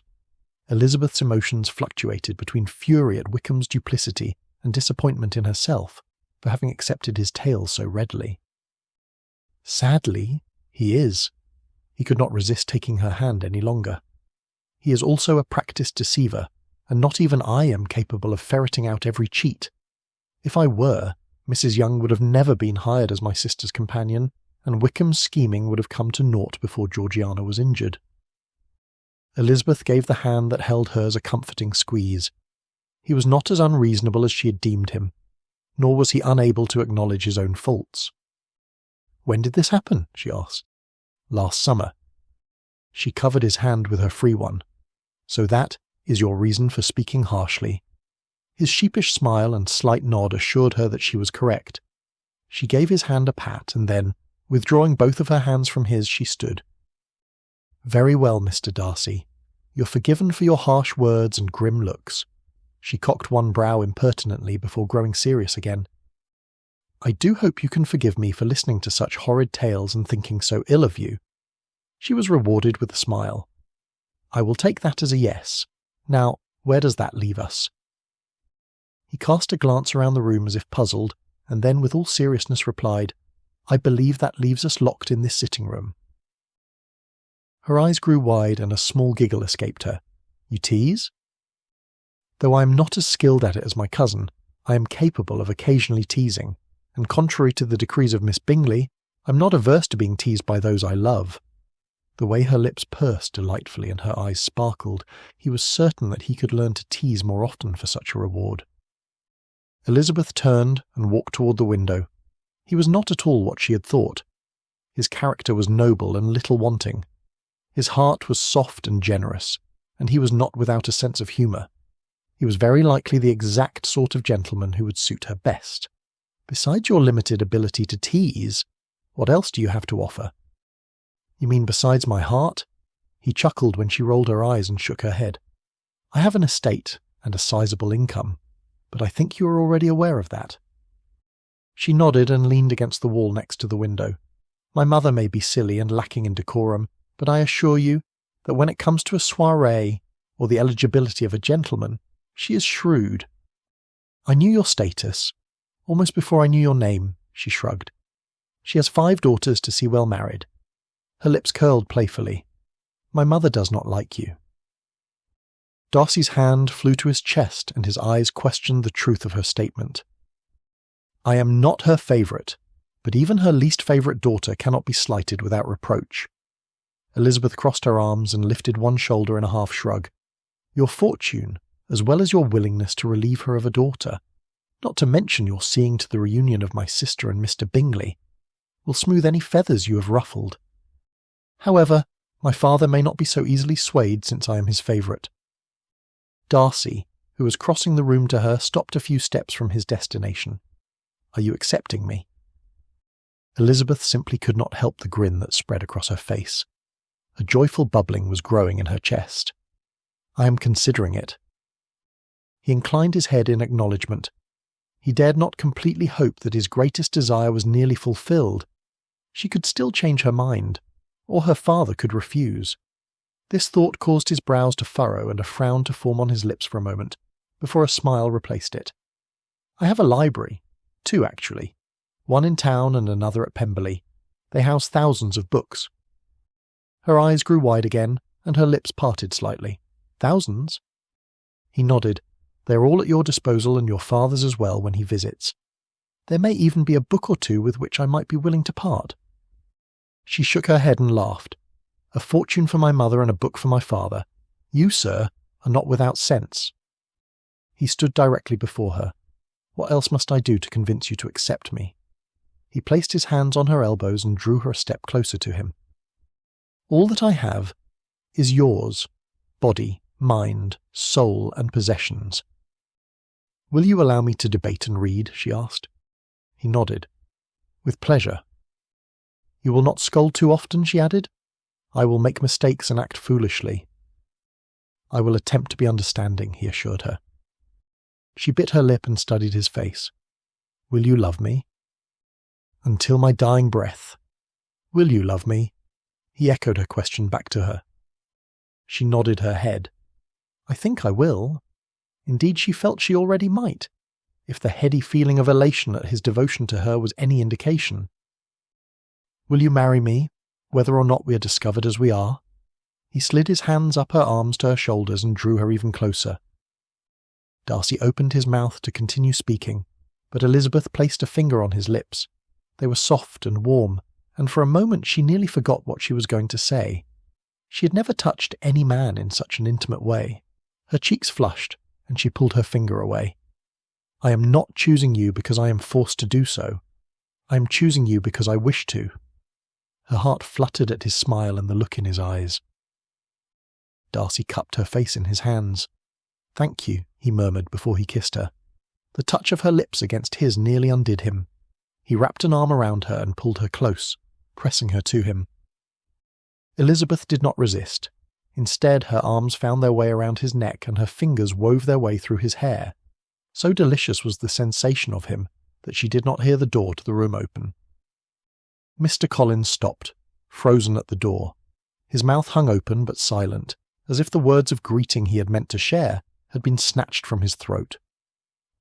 Richard nudged the poor shocked fellow from behind, causing the parson to take a stumbling step into the sitting-room and freeing the rarely silent man's tongue. Cousin Elizabeth, what are you doing to poor Mr. Darcy? Unhand him at once. Mr. Collins's voice broke through the haze in Elizabeth's mind, and her hands released their hold on Darcy. She attempted to pull away from him, but Darcy merely smiled and held her tightly. She is pleasing me excessively. He smiled down at her, and dropped a kiss on her forehead, before loosening his hold. She has done me the great honour of accepting my proposal, he continued. She has done what?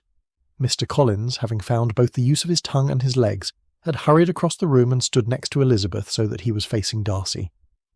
Darcy gave Mr. Collins only a cursory glance before returning his eyes to Elizabeth and smiling broadly as he replied, She has agreed to be my wife. Chapter 8. Richard leaned against the door frame, watching the scene before him unfold. He would interrupt if necessary, but for now he was content to just observe. Anne stood beside him, and would have entered the room, but his extended arm blocking her path and a shake of his head forestalled her. Mr. Collins shifted his gaze from Darcy to Elizabeth, and then back to Darcy once more, before turning disapproving eyes on Elizabeth. What have you done? The question was asked quietly, but to Elizabeth there was no mistaking Mr. Collins' displeasure. She was about to tell him that she had done nothing, but he was not pausing to allow it. Do you not know your place? He took Elizabeth by the elbow and attempted to draw her away from Darcy. Your father will have to be told, of course, but no one else need know. There is no need for a man such as Mr. Darcy to marry you. My mother has a sister in Edinburgh. You can go stay with her. He shook his head as if disgusted. Trapping a man in his home. You're as wayward as your mother. Darcy tightened his grip around Elizabeth's waist, pulling her towards him and away from Mr. Collins. Mr. Collins. The coldness of his voice caused Elizabeth to shiver, and Darcy paused for a moment to look down at her and smile. She was not the object of his displeasure, and he did not wish for her to feel as if she was. Miss Elizabeth has not trapped me. I do not offer to marry her unwillingly, or because of any imagined indiscretion. He waited for the flapping of Mr. Collins's lips to cease. And you would do well not to speak of her mother in such a fashion. He smiled again at Elizabeth's upturned face. It is entirely rude, and excessively unbecoming for a man of your station. Mr. Collins took a step towards Elizabeth, but a raised brow from Darcy halted him. Richard pushed off the doorframe. Things were about to get ugly if there was not some sort of intervention. Darcy was wearing his nothing-shall-move-this-mountain expression, and Richard feared Collins was not bright enough to heed such a warning. Richard gave his coat sleeves a tug to straighten them, and then cleared his throat, drawing attention to his presence. He nodded to Darcy and Elizabeth before addressing Mr. Collins. "Was there a reason, sir, that you were seeking my cousin and yours?" Mr. Collins looked blankly from Richard to Darcy and back again. Richard shook his head and sighed. How his aunt had managed to select this buffoon as her parson was beyond him. "I believe you mentioned tea when I met you in the hall?" Mr. Collins blinked. Yes, that is correct. Lady Catherine had asked me to tell Cousin Elizabeth that her presence was required." He turned to Elizabeth with a door expression on his face. "Come along, cousin. One mustn't keep Lady Catherine waiting." Anne stepped around Richard. "I will see that Miss Bennet finds the correct room." "But it is my duty," Mr. Collins began, but Anne interrupted him. "You would deny me?" Anne's voice was so full of indignation and sounded so much like her mother's that Richard had to cough to cover a laugh. He could tell by the slight upward tilt of her lips that she also found amusement in the current proceedings. "My mother would be distressed to hear such a thing. I am certain she would be much better pleased if you were to tell her that I requested the privilege of escorting our guest to tea, and you, knowing your place." Richard saw her lips twitch as she attempted to keep her features serious. "Thought it best to oblige me." "But my cousin—" Mr. Collins looked at Elizabeth. "Is there something wrong with your cousin?" asked Anne, tipping her head and studying Elizabeth before turning wide questioning eyes at Mr. Collins. "She looks well to me. My cousin, on the other hand, could use some work." Richard could not help the laugh that escaped him at that comment. "I shall see to our cousin," he said to Anne, "if you will see to Miss Bennet." He gave Mr. Collins a firm stare and tilted his head toward the door. "You will tell my aunt that we will join her shortly." He kept his intent gaze on the parson until the man decided it was best to do as instructed. "Miss Bennet." Anne extended a hand. Reluctantly, Darcy released Elizabeth from his embrace, though his hand lingered on hers. "I will see that she is safe," Anne assured him. Darcy gave a small smile and nod in response, but he still seemed reluctant to let her go. Was he worried for her safety? The thought felt strange to Elizabeth. She could not help but compare such a response to that of her father, who would have gladly allowed Elizabeth to follow after Collins, for the sole purpose of seeing what might follow. Oh, her father would not allow her to fall into an untenable situation. She knew this for a certainty. After all, had he not allowed her to refuse Mr. Collins's offer of marriage? But he would also not watch with the intent to protect nearly as much as the hope of finding something over which to laugh later. Was that perhaps why her father had allowed Mr. Collins to present his suit at all? She placed her hand in Mr. Bour's and allowed herself to be led from the room. She had never truly considered this a fault in her father, before now, and the realization was rather unsettling. She turned her head to look back to the sitting-room door. "Mr. Darcy is a very good man, is he not?"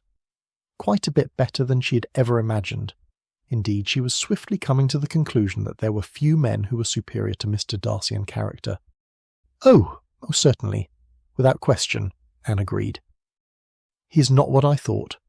I have been completely wrong about him." Elizabeth finally admitted aloud the thought, which had been beginning to form in her mind from the moment Mr. Darcy entered the parsonage 2 days ago. "How have you been wrong?" Anne asked as they descended the stairs. "I thought him arrogant." "He is proud," said Anne. but not improperly so. There is a pride of position, but not of one who lords that position over another solely for the sake of making them feel inferior. Elizabeth stopped on a stair about halfway down the grand staircase and turned to look back up from where they had come. Anne released Elizabeth's hand and leaned against the balustrades across from her. His countenance is so often grave when amongst strangers, or those who make him feel ill at ease, she said. Elizabeth nodded. He scrutinizes. Anne laughed. That he does. But he is wise and discerning, is he not?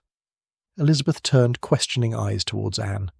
There were still things that she did not know about the man to whom she had pledged her life.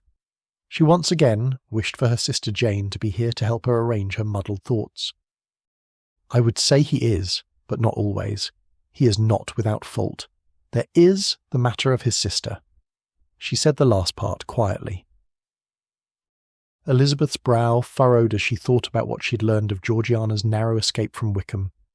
Mr. Darcy had readily admitted to having been duped by Mrs. Young, and to being less attentive than perhaps he should have been.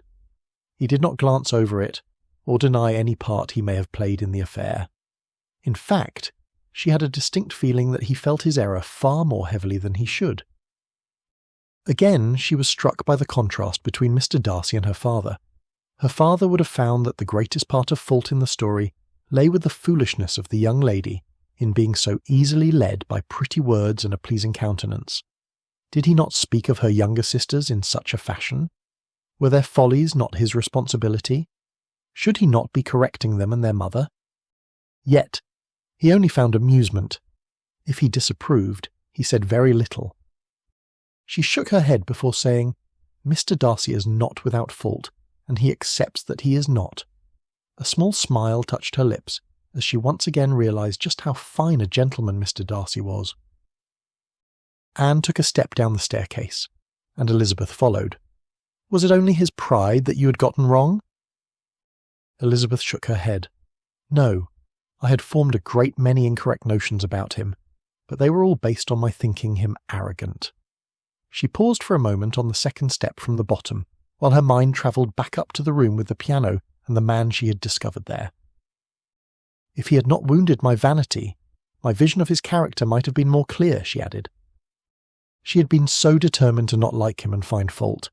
Her sister and even her own conscience had told her she might be wrong, but she had not listened.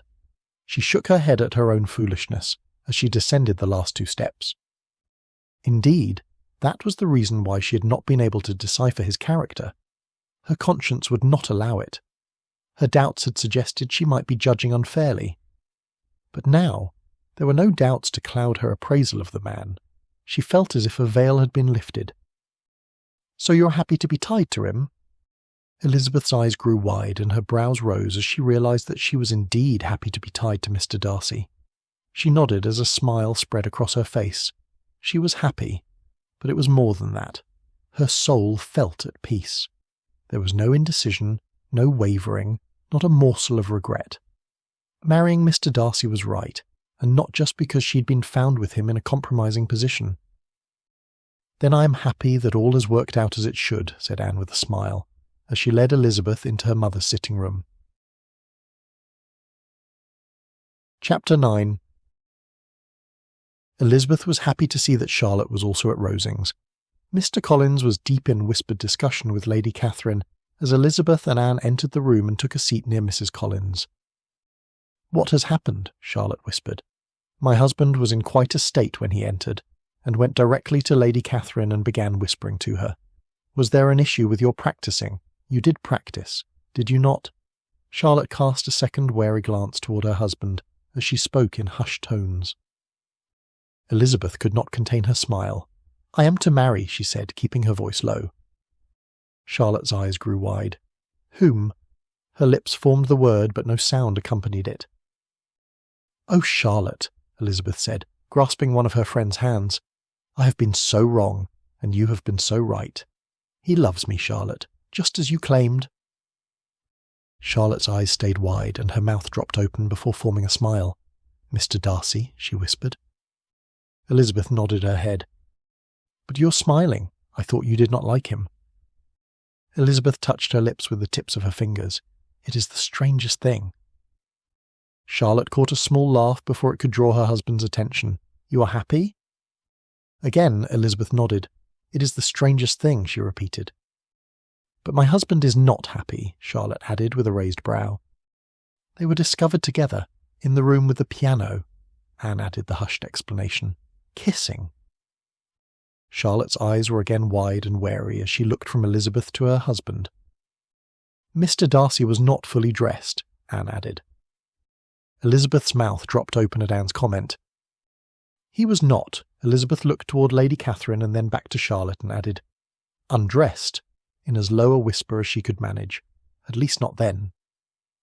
Charlotte was about to ask for a further explanation of the comment, but Lady Catherine chose that moment to intervene. "Miss Bennet." "Yes, my lady," Elizabeth replied while squeezing Charlotte's hand. She could tell by the way Lady Catherine's chin was raised, and how she peered down her nose at Elizabeth that she was not pleased. "A troubling account has reached me. It seems that you did not use your full practice time to improve your skills at the piano. Was the instrument not to your liking?" Elizabeth blinked. This was not the accusation she had anticipated, and from the opening and closing of Mr. Collins's mouth, it was not the accusation he had expected either. "No, my lady, I did not use the full time to practice," she replied. "There were distractions." Mr. Collins could not contain himself any longer and harumphed softly. "Was one of these distractions my nephew?" Lady Catherine plucked at the lace at her wrist. "Yes, my lady. Mr. Darcy was one distraction." Elizabeth could feel her face growing warm. Lady Catherine's eyes stayed lowered as she seemed intent on straightening that bit of lace. "Did you seduce him?" Elizabeth gasped. Lady Catherine's lips twitched briefly before she raised her gaze to take in the look of shock on Elizabeth's face. "No, my lady, I did not." Lady Catherine's left shoulder rose and fell. "Mr. Collins fears you did." Elizabeth shook her head. "I did not." Lady Catherine's smile was soft.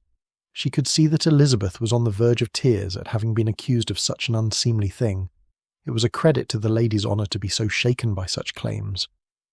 "Then perhaps you can tell me how you came to be embracing my nephew when Mr. Collins entered the locked music room." Again Elizabeth gasped. I did not lock the door," she stammered. Lady Catherine merely smiled and waited while Mr. Collins barely contained a comment. Elizabeth swallowed before launching into her explanation. "I was on my way to practice, and Colonel Fitzwilliam, who had offered to escort me to the correct room, had to tend to some matter of business. He told me that the room I sought was 3 doors up on the left from where we stood, so that is where I went. I entered and closed the door." Elizabeth paused and her brow furrowed. The door had not been locked when she entered, and yet, when she had turned to leave moments later, it was. It was not the correct room, but I could not leave. She shook her head. "It is most odd. A door cannot lock itself, can it?" Lady Catherine shrugged. "None at Rosings do." "Then how was it locked after I entered, if I did not lock it?" She thought back to when she closed the door. It had made 2 latching sounds. She had not thought much of it at the time, but now it struck her as not right. "I could not say," said Lady Catherine, plucking at the lace on her other sleeve. "You say you were in the wrong room, but Mr. Collins discovered you in the correct room. How did that come to be?" "There is a door that connects Mr. Darcy's room to the sitting room between his room and the one Miss Darcy uses when she visits," said Elizabeth. "That room's door was also locked." Her head tipped as she considered that fact.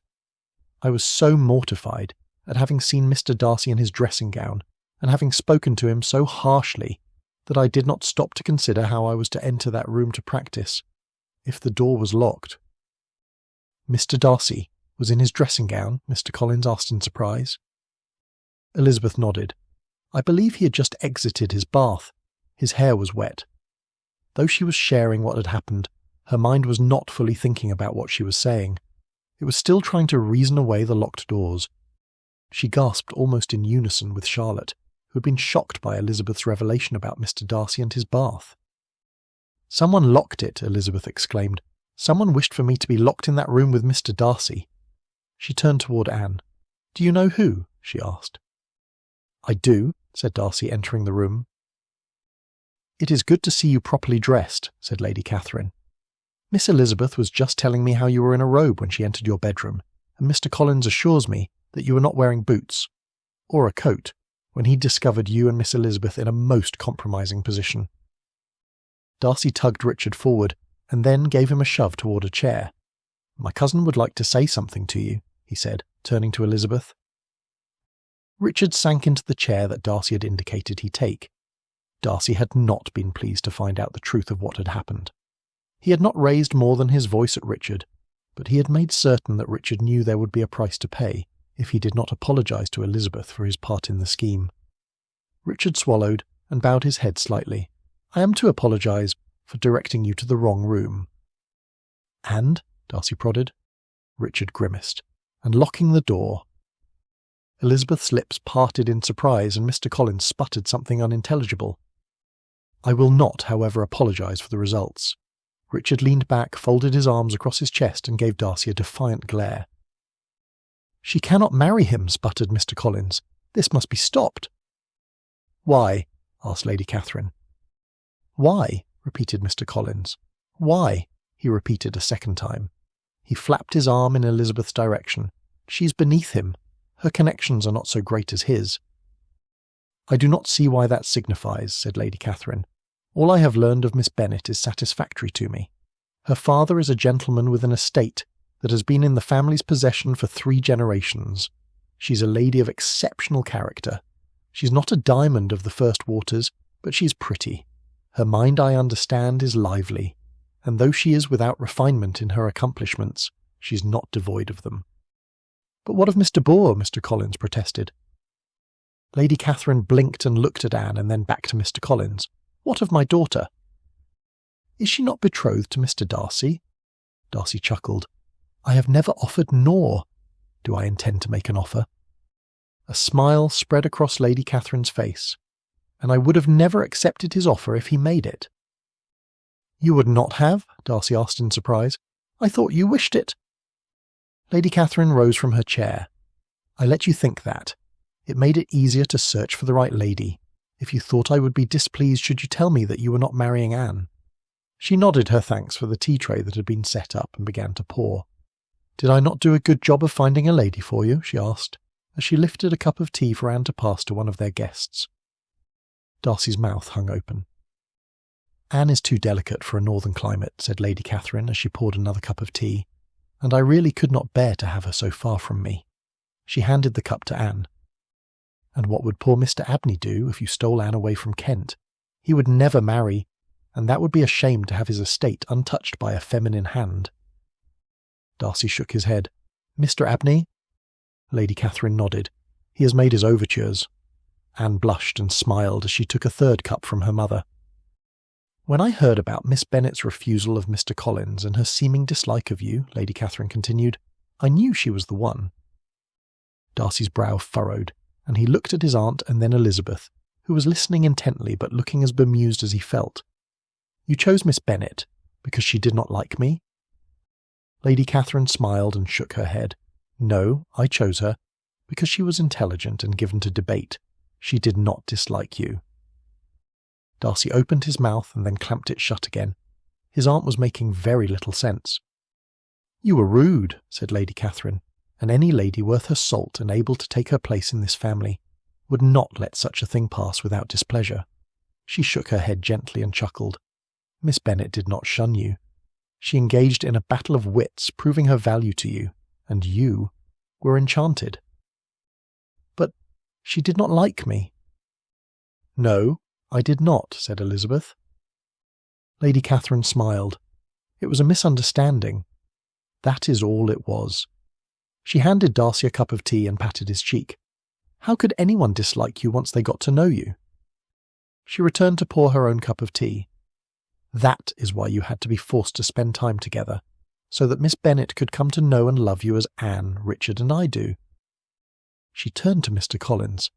"I am afraid you will have to accept the fact that you were instrumental in bringing such joy to my family." Mr. Collins nodded mutely and slumped into a chair. Clearly, not feeling quite the thing. Chapter 10. Mr. Collins remained melancholy for a full 3 days, only cheering up enough to do a credible job of playing the part of a carefree parson as required for services. On the 3rd day, after he had finished his duties at the church, he seemed to have resolved whatever matter was causing him discomfort, and, unfortunately for Elizabeth, found his tongue. Many were the comments about propriety, and the recommendations of books that should and should not be read by ladies who aspired to such lofty positions as the niece of an earl. He could not stress to her just how important it was that she do her best to secure the Bennet family name as one worthy of consideration for positions of honour. "And your sisters?" he said, as the party from the parsonage walked to Rosings to spend the evening with Lady Catherine. "They could benefit from some instruction. It is not outside the realm of possibility that your mother would insist upon at least one of them attending a school if it meant the possibility of an excellent match. Why, with the names of Fitzwilliam and Darcy attached to her relations, she would be worthy of perhaps a baronet's notice, even without a fortune to her name. Connections, you see, are quite valuable." "Mr. Collins," Charlotte said in a low voice, "it is not for us to arrange the disposal of all Elizabeth's sisters." He harumphed. "Her father has done a poor job of it thus far. He thinks them capable of selecting their own match, yet he does not present them in a greater society than Meryton. A shabby job he has done," he muttered, "a right shabby job." "Mr. Collins," Charlotte's voice remained soft but had taken on an edge, "I begin to think that you are unhappily married." This comment brought an abrupt stop to the progress of the group. Elizabeth and Maria drew back a short distance, to give a perceived amount of privacy to the couple. "My dear," said Mr. Collins, "Mr. Bennet's best decision was to allow his daughter to refuse me." He patted his wife's hand and drew her a step closer to him. "You are my blessing." He lifted her hand and gave it a kiss. Elizabeth's mouth dropped open slightly as she saw her friend duck her head and blush. "Very well, you're forgiven for your foul mood," said Charlotte. "Do not fear about your cousins getting married. I am certain that they will all eventually find a home. They're far too pretty to be left sitting on the shelf, and do not forget that having friends with such connections will do my sister no harm." "Ah, you're wise," Mr. Collins muttered as he resumed walking. Yes. I had thought this arrangement to be a potential disaster, but perhaps I have been seeing it from the wrong perspective. It is perhaps the benevolence of the Lord Almighty being poured out on his servant." "Indeed it might be," said Charlotte. The remainder of the walk was made in silence as Mr. Collins waxed eloquent on the many unusual workings of Providence in setting his good and proper plans into action. They had nearly reached the steps at Rosings, when he was finally reaching the end of his circle through the many acts of God in ordering and directing his children. And we must remember that it was a harlot who was used to shelter Joshua and Caleb, and even the mighty King David stumbled. He nodded in agreement with himself as he continued the thought. Therefore, it is not unthinkable that he should also use a wayward cousin to bring great blessing to our family. "Mr. Collins," Charlotte removed her hand from his arm, "I will not listen to you speak of Elizabeth or Mr. Darcy in such a fashion. As has been explained previously, Elizabeth was led astray by Colonel Fitzwilliam and trapped in that room with Mr. Darcy. She did not plot to capture him." She lowered her voice. "And there was no seduction." Mr. Collins shrugged. Perhaps, but it was still highly improper for her to be kissing him, and in such a fashion. "Very well, Mr. Collins, I will allow that kissing might not have been proper. However, I do think I remember someone kissing me when I had agreed to marry him, and I dare say hypocrisy is not becoming." Mr. Collins's eyes grew wide and his face became quite red. "I shall remember that," he muttered. Then turning to Elizabeth, he added, "You are forgiven your folly." Before Elizabeth could respond, he was up the steps and knocking at the door. Charlotte stepped closer to Elizabeth and Maria. "All will be well now. He will write his pleasure at your good fortune to your father." She flicked her brows up quickly, without any mention of impropriety. One must always know how to guide her husband, if he seems to be going astray. She winked and turned to follow her husband into Rosings. And all was well. Or, as well as one might expect with a man such as Mr. Collins. It appeared, from the way he sought out Mr. Darcy to praise him that evening, and the flattering comments he made about Elizabeth, that both she and Mr. Darcy had been restored in his good opinion. However, the Colonel did not fare so well. He was watched with suspicion. That night, upon returning to the parsonage, Mr. Collins sat down and wrote a most satisfactory letter to Mr. Bennet, declaring the joyful news that Elizabeth's father should expect a call from a particular gentleman for a very specific purpose. It was, therefore, a rather peaceful week in Kent, both at the parsonage and Rosings, that followed the passing of Easter. Elizabeth found a book of sermons near her place in the breakfast-room each morning, open to what Mr. Collins thought to be an appropriate lesson on some matter of female duty. This morning was no different. Elizabeth smiled and nodded to her cousin, and allowed her eyes to skim over the contents of the lesson, enough to satisfy Mr. Collins, so that he felt secure in leaving her to complete the task on her own. She made certain to read a few passages so that when questioned later, she might be able to respond with some semblance of knowledge on the matter. "He wishes for you to do well," Charlotte assured her. "Being a wife, and if the Lord sees fit, a mother is not a small task, though having your own home is such a pleasant thing." Elizabeth smiled as Charlotte sighed and sank back in her chair. Having a modest home of her own had always been Charlotte's aim in life, and Elizabeth was happy to see her friend so well settled. "I was right about him, was I not?" Charlotte's eyes twinkled over the rim of her cup as she took a sip of tea. "He was in love with you." Elizabeth's cheeks grew warm. Mr. Darcy being in love with her was still a novel idea, but it was one that was quickly settling into her reality and becoming a piece of her. "When does he ride to Longbourn to speak to your father?" Charlotte placed her cup on the table, broke off a piece of a roll and spread it with butter. "Tomorrow, if the weather holds," Elizabeth replied, closing the book of sermons and turning her attention to her own breakfast. A strange uneasiness settled in around her. It had been happening each time she spoke about Mr. Darcy's trip to call on her father. She took a small sip of her tea. She was nervous about her father's reception of the request, but this unsettled feeling seemed to be an addition to that flutter of nerves. "I wonder if perhaps I should travel with him," she said. "My father will wonder at my reversal of opinion. He may wish to speak with me before he grants his approval." Charlotte's brows flicked upward and she smiled knowingly. A letter should suffice. Elizabeth shook her head in protest. "He may have questions that I have not thought to answer." "You? Not think of the answers to your father's questions before he asks them?" Charlotte tisked and shook her head. "Not likely, my dear." Elizabeth knew this to be true. She was quite good at knowing just how her father would think about something. Yet, writing a letter did not ease her spirit the way the idea of travelling with Mr. Darcy did. "I have never accepted a proposal of marriage before, so I cannot predict what he will wish to know," she protested weakly. Charlotte shrugged and sighed.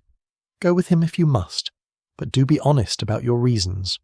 She stood and came round the table to give the top of Elizabeth's head a kiss. "You wish to go with him because you do not wish to be parted from him." Elizabeth gasped, and would have retorted that what Charlotte said was untrue, except for two facts. One, Charlotte had already left the room, and two, Elizabeth's heart spoke to her of her friend's wisdom. Elizabeth was still thinking about Charlotte's comment about not wishing to be parted from Mr. Darcy when she went to fetch her hat for her walk in the grove. She could not come to an acceptable reason for her wish to be with him. She knew she enjoyed his presence. However, she also enjoyed the presence of Colonel Fitzwilliam. Yet, when she considered Colonel Fitzwilliam's departure from Kent, she felt no great disappointment. It was the strangest thing. Elizabeth stopped, mid-thought and mid-descent of the stairs, as a familiar voice was heard in the sitting-room. Her father was here? "I do apologise for arriving without warning." "It is no imposition, Mr. Bennet," Elizabeth heard Charlotte assuring him. "My wife would have me search out the full extent of the matter about which your husband wrote," her father said. "I must admit that it has taken us by surprise." Elizabeth placed her bonnet on the table in the foyer, and instead of going outside turned into the sitting-room. "Papa!" A smile of delight lit Mr. Bennet's eyes as he turned to greet her. "Ah, my Lizzie, you are a welcome sight." Elizabeth gave him a hug and took a seat near Charlotte. "What brings you to Kent?" All is well at Longbourn, I hope. Mamma and my sisters are all well?" "As well as can be expected after the news I received from Mr. Collins." Her father's head tipped, and his brows rose in question. "Your mother insisted that I come see you.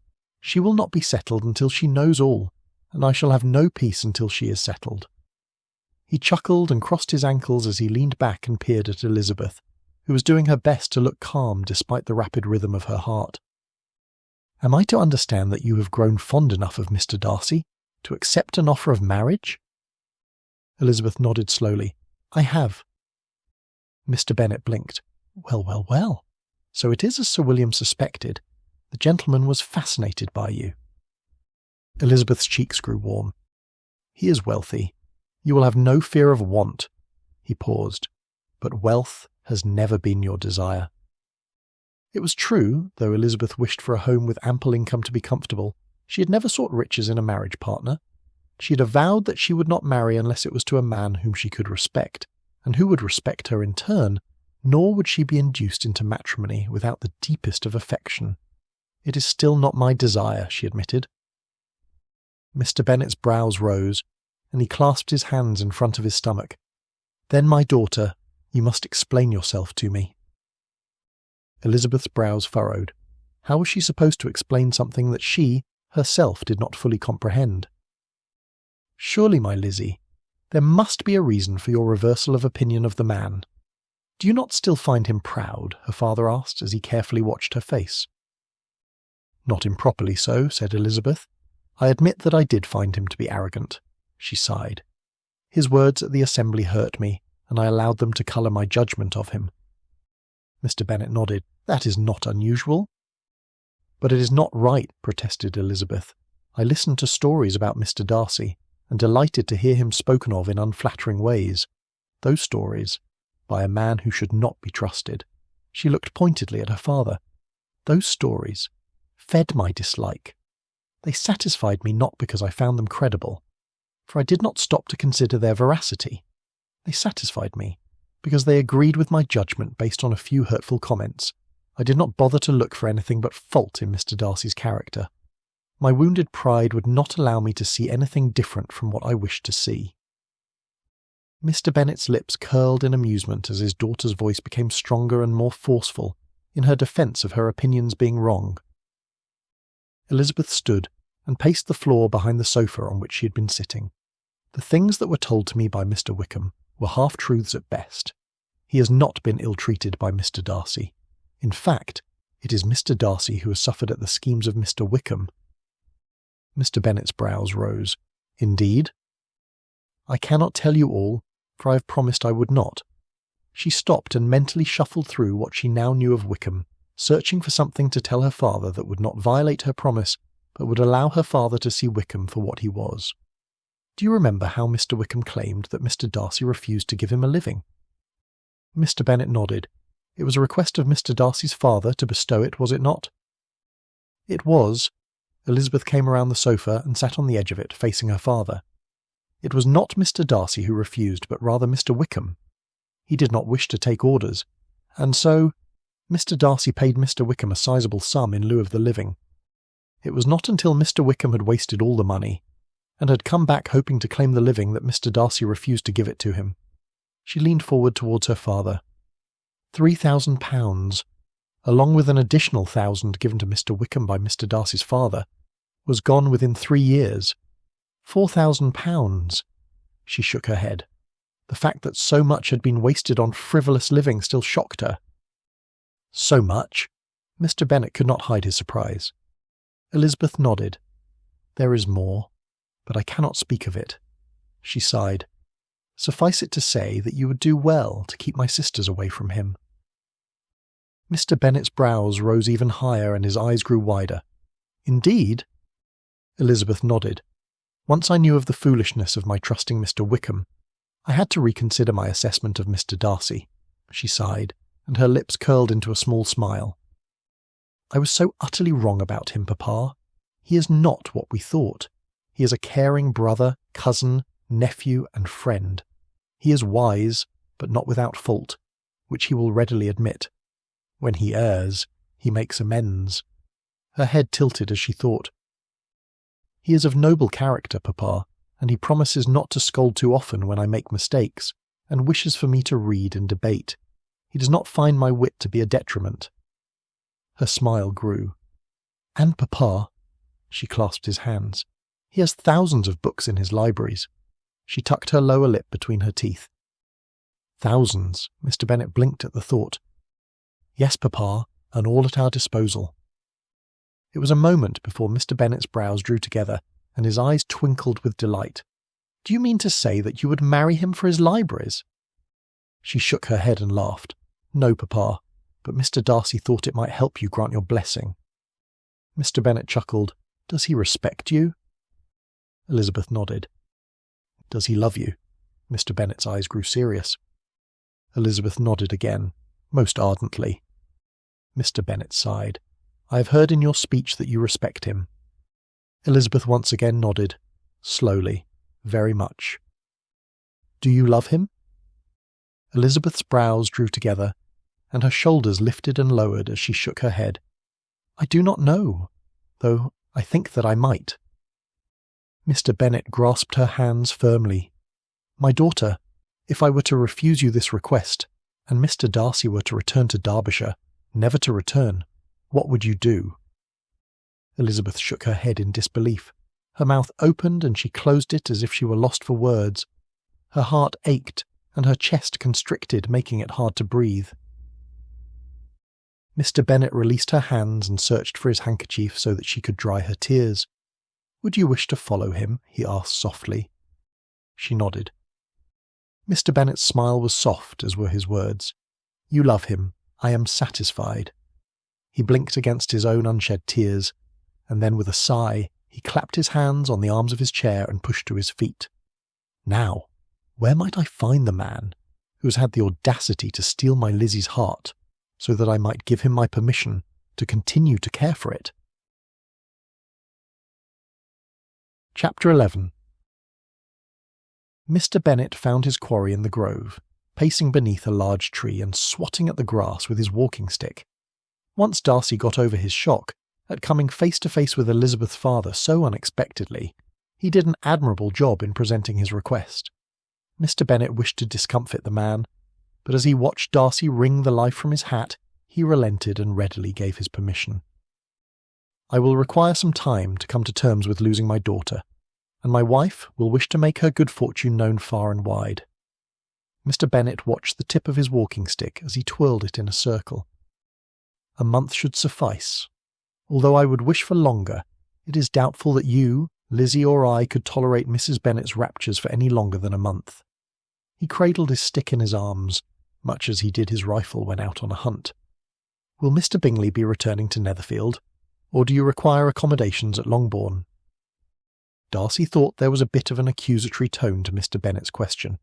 It seemed that it was not only Elizabeth who held him responsible for Bingley's departure. "I am uncertain," he replied, "but I believe he may indeed return. The outcome of his calling at the gardener's will be the deciding factor." Mr. Bennet's brows rose. "He has gone to call at the gardener's? I had not heard such. Jane is circumspect, but I would think that she would have mentioned seeing a friend such as Mr. Bingley in one of her letters." "He has only just received notice of Miss Bennet being in town," said Darcy. "I have not had a reply, nor has Miss Elizabeth had word from her sister, so I am uncertain if the call has taken place or what the results of the call have been." He turned to Mr. Bennet. "Had I known that Miss Bennet was in town, or that she had called on Bingley's sisters, I would have informed Mr. Bingley of her presence much sooner. However, I only just discovered this information when I arrived in Kent." Mr. Bennet's lips puckered and relaxed as his brows drew together in question.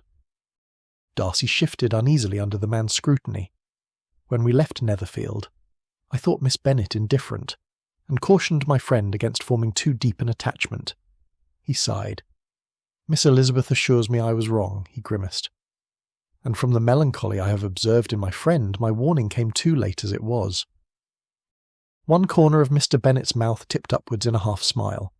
So my wife's raptures might not be confined only to Elizabeth's conquest of a wealthy gentleman? Darcy shook his head and chuckled slightly. "Mrs. Bennet may indeed be doubly delighted, but I cannot guarantee it." "Very good. Very good indeed. Mr. Bennet's smile grew wide. I must request one more thing of you for my wife's sake. Whatever you wish, said Darcy. Mr. Bennet smirked. I could be requesting something very nearly impossible. Whatever you ask, if it is in my power to provide it, I will, Darcy assured him. Mr. Bennet's smile softened, and Darcy was surprised to see understanding in the gentleman's eyes. You love my Lizzie dearly, do you not? Darcy felt his ears and cheeks grow warm. He had admitted his love for Elizabeth to Elizabeth and even to his aunt and cousins without much uneasiness, but admitting it to her father was somewhat more disquieting. More than life itself, sir, he answered softly. Mr. Bennet swallowed and blinked against the tears that wished to fall. It was all for which he had wished for his Lizzie, to be loved completely. For some of us, such a thing is not easily admitted, he said, as he looked behind him, down the path he had taken from the parsonage. She is special to me. In a way her sisters are not, so it does my heart good to hear that she will be loved as she deserves. It is still not easy to part with her, of course. I shall likely feel the same, Darcy said, when I have to part with my sister. Mr. Bennet nodded slowly. You wish for their happiness, you know. I do, Darcy agreed. Mr. Bennet stood silently for a moment longer before turning around and continuing on his walk with Mr. Darcy. To my request, he began, my wife would be greatly pleased if you were to marry by special licence. This request was speedily agreed to, and Mr. Bennet was petitioned that, after her time in Kent was up, Elizabeth be allowed to stay longer in town than first planned. There was a need to introduce Elizabeth, not only to his sister, but also to his uncle, Lord Matlock. As Mr. Bennet saw it, it was wise for both Darcy and Elizabeth to know if their marriage would meet with approbation or displeasure while they were still preparing for life as a married couple, and so he agreed. He would stop at the gardener's on his return to Longbourn and inform them of the change and the reason. And so it transpired that after Darcy's time in Kent was at an end, he returned to London to share the news of his betrothal with his sister and his uncle.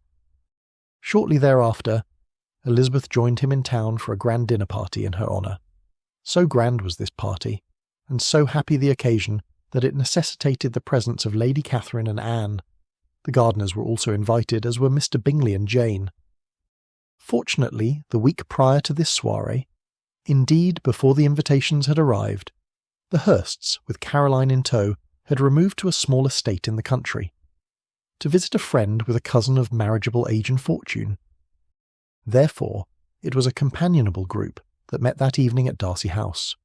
The dining room was set with its finest, and not a surface that could hold a shine was dim.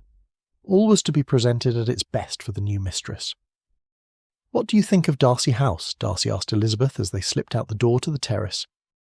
"It is very grand." Elizabeth turned to look at the house from the bottom of the garden steps. "It is beautiful." She smiled and chuckled. "I fear I will not do it justice, for I am merely tolerable, and it is so handsome." She turned laughing eyes toward Darcy. Over the days they had spent at Rosings, they had fallen into an easy friendship. It had started that afternoon in the music room when the blinders of prejudice had been removed, and it had continued through each walk in the groves, ride in the countryside, and afternoon and evening spent in each other's company. Elizabeth had found Darcy to be a person with whom she could share a great camaraderie. They had discussed a great number of topics, from preferences of seasons and plants, to books and politics, to family and dreams and wishes for the future. Not every topic had been delved into with any degree of depth as to think it thoroughly canvassed, but it had been touched in such a way as to assure the pair that they were indeed companionably matched. That is not to say, of course, that either one or the other would not on some point or another be unwilling to shift their opinion, but on the important matters of life and love they were in almost unanimous agreement. Darcy shook his head and, taking her hand, led her down a path, away from the room filled with people and the few who were enjoying the coolness of the evening on the terrace. "Will you ever forget those words?" he asked. "It is unlikely," she said with a laugh. "They are untrue, you know." He pulled her close to his side. "You're definitely handsome enough to tempt me." He leaned closer to her ear and added in a whisper, "Beyond reason." It was a statement that he had proven with ardent kisses at least once per day while at Rosings. Elizabeth blushed and ducked her head. She was still not entirely at ease with this new, complimentary Mr. Darcy, parrying and dodging quips, refuting arguments, and challenging ideas were Elizabeth's natural bent when it came to engaging others in conversation. Having to speak of one's inner desires and feelings was more challenging, but it was something to which she was slowly growing accustomed. For all of her life, there had only been one person with whom she shared such thoughts, Jane. But now that role would be filled, as it had been during the last portion of her stay in Kent, by Mr. Darcy, her husband. That word, husband, made her stomach flop, and a skitter of delight race up her spine. "Have I silenced you?" There was laughter in Darcy's tone. "I am afraid you have," said Elizabeth, glancing up at him and giving him a small smile. Husband, she said the word once more in her mind, and the excited delight of a moment ago slid into a welcome comforting feeling that wrapped around her heart tightly. How she had ever doubted that it was something other than love for the man beside her, that longed for his presence and good opinion, she was unsure. It was stubbornness, she supposed, or naivety, or just plain fear of the heretofore unfamiliar. She had never been in love. It was not something which had been explained in books or described with adequacy by any friend or relation. She credited this to the fact that love was so individual. To Jane, it was a happiness of heart. To Aunt Gardner, it was a comfortable companion. To Charlotte, it was security for her future. To Elizabeth, it was all these things but more, something far deeper than those explanations had ever suggested. It was a mingling of one heart and soul with another, mixed and twisted in such a way that the two would never be separated. Darcy watched her tilt her head, knowing she was thinking of a reply, and therefore waited patiently in silence. "Do you remember," Elizabeth began, "how you told me the first evening we were in company at Rosings, when I was playing the piano and I was teasing you about your behaviour in Hertfordshire, that you do not have the ability to speak as easily to people as others do?" Darcy nodded. "I do." Elizabeth drew a breath, a deep, chest-expanding breath, and then released it slowly. She knew it must be done. She must speak of her heart to him, no matter how strange it might feel. In 3 days' time, they would leave London and its relative peace for the loudness of Longbourn. She was uncertain if her mother would allow space for Elizabeth to draw breath, let alone contemplate and ruminate on something so important as love. "We will find time for walks in Hertfordshire, will we not?" She could not bear the idea of quiet moments such as this being entirely removed from her. There was nothing so soothing as a stroll at Mr. Darcy's side. "I will insist upon it." Darcy smiled down at her. "I cannot survive without some degree of solitude. It is necessary for my well-being, I assure you." "Good," said Elizabeth as a small weight lifted from her. "You know how dearly I love a solitary walk." "I do." Again she drew a breath, though not quite as great as the last one. "I do not know where to begin," she said at last. "So much has changed in such a short time."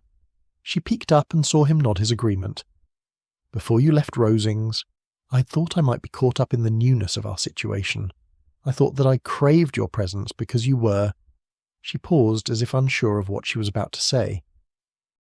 "I was not your cousin," he supplied. Her smile at his comment caused her eyes to sparkle and his heart to flutter. "You are so beautiful," he whispered. She ducked her head again, but her smile did not diminish. "Yes, you are sensible, unlike my cousin." He chuckled. "I shall remind you of that when you're put out with me." She nudged him with her shoulder. "As I was saying, I thought I craved your presence because you were sensible. I thought I enjoyed your company because you'd become a friend." She peeked up at him again. "And you have become a friend. But it is more." She stopped walking and turned to face him. She knew she must look at him, while she said the words that had echoed in her mind and heart since the day her father gave her permission to marry the man in front of her. She would see his eyes as she said those words that she had questioned and contemplated. She would watch his face when she finally admitted those words that had befuddled her and had slowly drawn her into accepting their truth. "Rosings shall always have a dear place in my heart," she said, "for it is where I discovered you first, in a locked bedroom." She could not resist the urge to lift a teasing brow, and he chuckled. Somehow that low, rumbling sound made it easier for her to continue. "And then, in my heart, I love you." Her lips curled into a smile and her eyes glistened with happy tears. "Most ardently," she added, "and I will continue to love you with my dying breath." Darcy's lips parted, and then slid into the most endearing smile Elizabeth had ever seen, for it not only curved his mouth but shone on his face and beamed from his eyes. It was joy, pure joy. "You love me?" She nodded. "I do. I do not know how it happened," she admitted, "or precisely when, but I love you." Darcy gave no thought to the people who might come upon him and Elizabeth as they stood in the garden, nor did he think about those who might be watching from the house. He did not even consider the teasing that would come from Richard, about the poor example he was setting for Georgiana. He only knew that Elizabeth loved him, and that such a declaration demanded he take her in his arms, which he did. Elizabeth wrapped her arms around his neck, and wove her fingers through his hair as she returned his kiss. This was where she wished to remain, here, with this man who loved her completely, and whom she knew would always hold her heart. Epilogue. Darcy stepped down from the carriage and extended his hand to help his wife alight before tending to his son. "No, no, I will take him," Richard said, as he tossed the reins of his horse to a groom and hurried toward the Darcy's carriage to scoop up his namesake, before the child's father could claim him. 2-year-old Alexander Darcy, Alexander was Richard's middle name, squealed with delight as his uncle swept him into the air and placed him on his shoulder. "Return him in an hour," said Elizabeth. "He will be tired and hungry, and not at all pleasant if you keep him out longer than that." "Ah, but we will not be hungry, will we, Alex? Uncle Richard will find you a biscuit." "An hour," Elizabeth's tone was firm. Richard was an excellent uncle when he was not being indulgent. She leaned on Darcy's arm and whispered, "How do you suppose he will react when we tell him that he is to be an uncle a second time?" She placed her hand on her abdomen that was only now beginning to feel full and slightly rounded. Darcy chuckled, delighted. He has claimed that he wishes to see every room in Pemberley filled. It was true. Richard had taken to the idea of being an uncle quickly, and with the same fervour with which he approached most tasks. He promised that he would teach the child to ride and shoot, and he would see him well educated at Darcy's expense. Then he had best find himself a wife and get on with the filling of the rooms. "He's not getting any younger," Elizabeth said with a laugh. "We will not be filling them all?" Darcy waggled his brows and smiled at his wife. "No, we will not. We must save some room for my father, mother and sisters when they visit." And visit they would, often as they already had. Darcy was becoming accustomed to the commotion Elizabeth's mother created on each and every visit, and he welcomed the times he could spend tucked away in the library with her father, for he had come to realise that though the man lacked exertion, he did not lack intellect. They had spent many a pleasurable hour in discussions of various books, or locked in a strategic battle on a chessboard. Georgiana had been delighted to have ladies of about her age, with whom to discuss all the topics that young ladies discuss, behind bedroom doors, while wearing robes and slippers, and sipping tea as a candle burned low and hissed. Elizabeth had been terrified to allow her sisters to spend unsupervised time with Georgiana. Georgiana was all that was proper. She was young, but she was calm and reserved, where Elizabeth's younger sisters were excitable and outgoing. However, Elizabeth had not taken into account the effect that £30,000 and aunts, who were ladies of the first circles, with connections to titles, could have on impressionable young ladies who wished to snare eligible husbands and improve their lots in life. Apparently, with the correct incentive, even Lydia could be found learning to play the piano, while Kitty sang and Mary painted. It was remarkable, really, how the quality of the society in which her sisters now found themselves had elevated their own expectations of their behaviour. Darcy waited as Elizabeth removed her hat and pelisse. "Are you ready?" There was always an interview of sorts to endure whenever the Darcys arrived at Rosings. Lady Catherine would wish to know about their trip, as well as any news about Georgiana and the Bennet girls. Just as she did when she travelled to Pemberley or visited with Darcy in London, Lady Catherine would also demand that Alexander stand before her for inspection, upon the completion of which there was always some small treat to be had. However, today, that inspection would have to wait, until Uncle Richard had had his playtime. "I am," Elizabeth replied. "We should not keep her waiting." When it came to Darcy's family, Elizabeth had found her footing quickly. Richard was a teasing elder brother, Georgiana was a loving sister, Lord and Lady Matlock were welcoming, as was their son, the Viscount, and his wife. And then there were Lady Catherine and Anne. Anne was a faithful correspondent, informing Elizabeth of all that was newsworthy in Kent. Anne's mother was a doting great-aunt, and regarded Elizabeth more as a daughter than a niece. She had even taken it upon herself to introduce Elizabeth and Jane to London society. That was the only place where Elizabeth's transition into her new life had been truly daunting. Lady Catherine had not been in society for many years, and so her connections were not what they once were. There were frequent arguments between Lady Catherine and her brother, Lord Matlock, about what engagements were truly important for the new Mrs. Darcy and Mrs. Bingley to attend.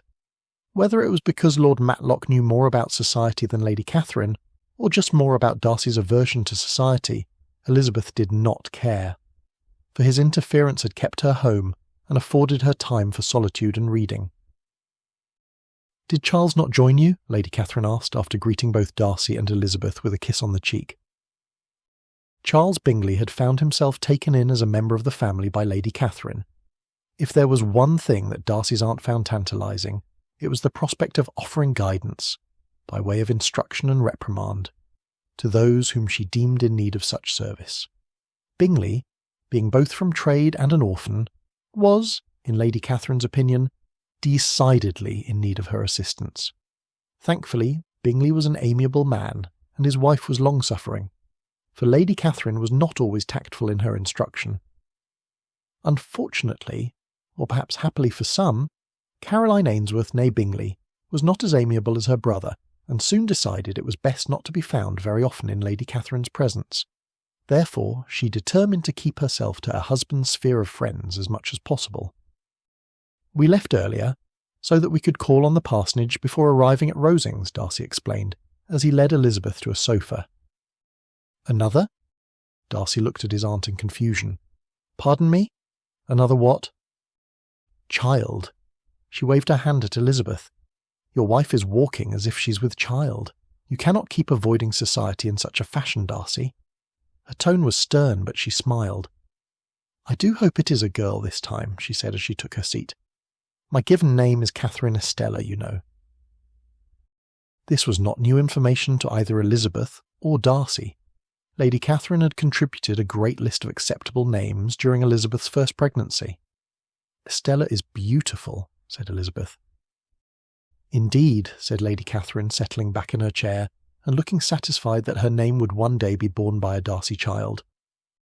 "The child is expected to arrive before the season, and we intend to be in town with Georgiana and Elizabeth's sisters during the season," said Darcy. Lady Catherine clucked her tongue, still unmarried and so pretty. She was nearly as bad as Mrs. Bennet in wishing to see all the Bennet daughters well married. "We shall have to see what can be done on that front." "But what of Anne?" asked Darcy. "Will she not need you here?" "She has her husband and Mrs. Jenkinson, and I will not be far if I am needed." Anne had married in the spring following Darcy and Elizabeth's fateful trip to Rosings. Mr. Abney had indeed been interested in courting Anne, and once Darcy had stepped away, Mr. Abney had taken very little time in making his intentions known. They, their daughter, and Mrs. Jenkinson, who had been retained to help care for the child, lived at an estate 10 miles from Rosings and nearer to London. "But will you not miss your grandchild too much?" Darcy teased. "I should say not. I shall visit Anne on my trip to town and again when I return, and while I am in town I shall have others to snuggle." She smiled at the thought. "I have had cook make biscuits just for Alexander, his own tin." "He and Uncle Richard will be pleased," said Elizabeth with a laugh. Lady Catherine tipped her head and nodded slowly. "He's very good with children, is he not?" "Surprisingly so," said Darcy. "He was never so kind to me when we were children. However, he has always been understanding and gentle with Georgiana, so I suppose that it should not surprise me as it does."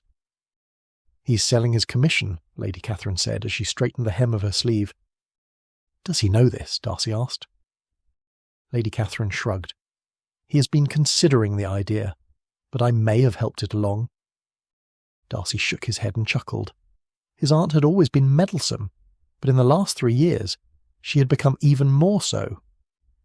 She straightened the hem of her other sleeve, a sure sign that she was up to something devious. "It is time he marry." She looked up with a knowing and somewhat calculating grin. "And I believe that I have found just the lady." This has been Discovering Mr. Darcy, a Dash of Darcy and Companions collection, Book 4. Written by Leanie Brown and narrated by Christopher, an authorised voice replica. The 2017 copyright for Discovering Mr. Darcy is held by Leanie Brown, all rights reserved.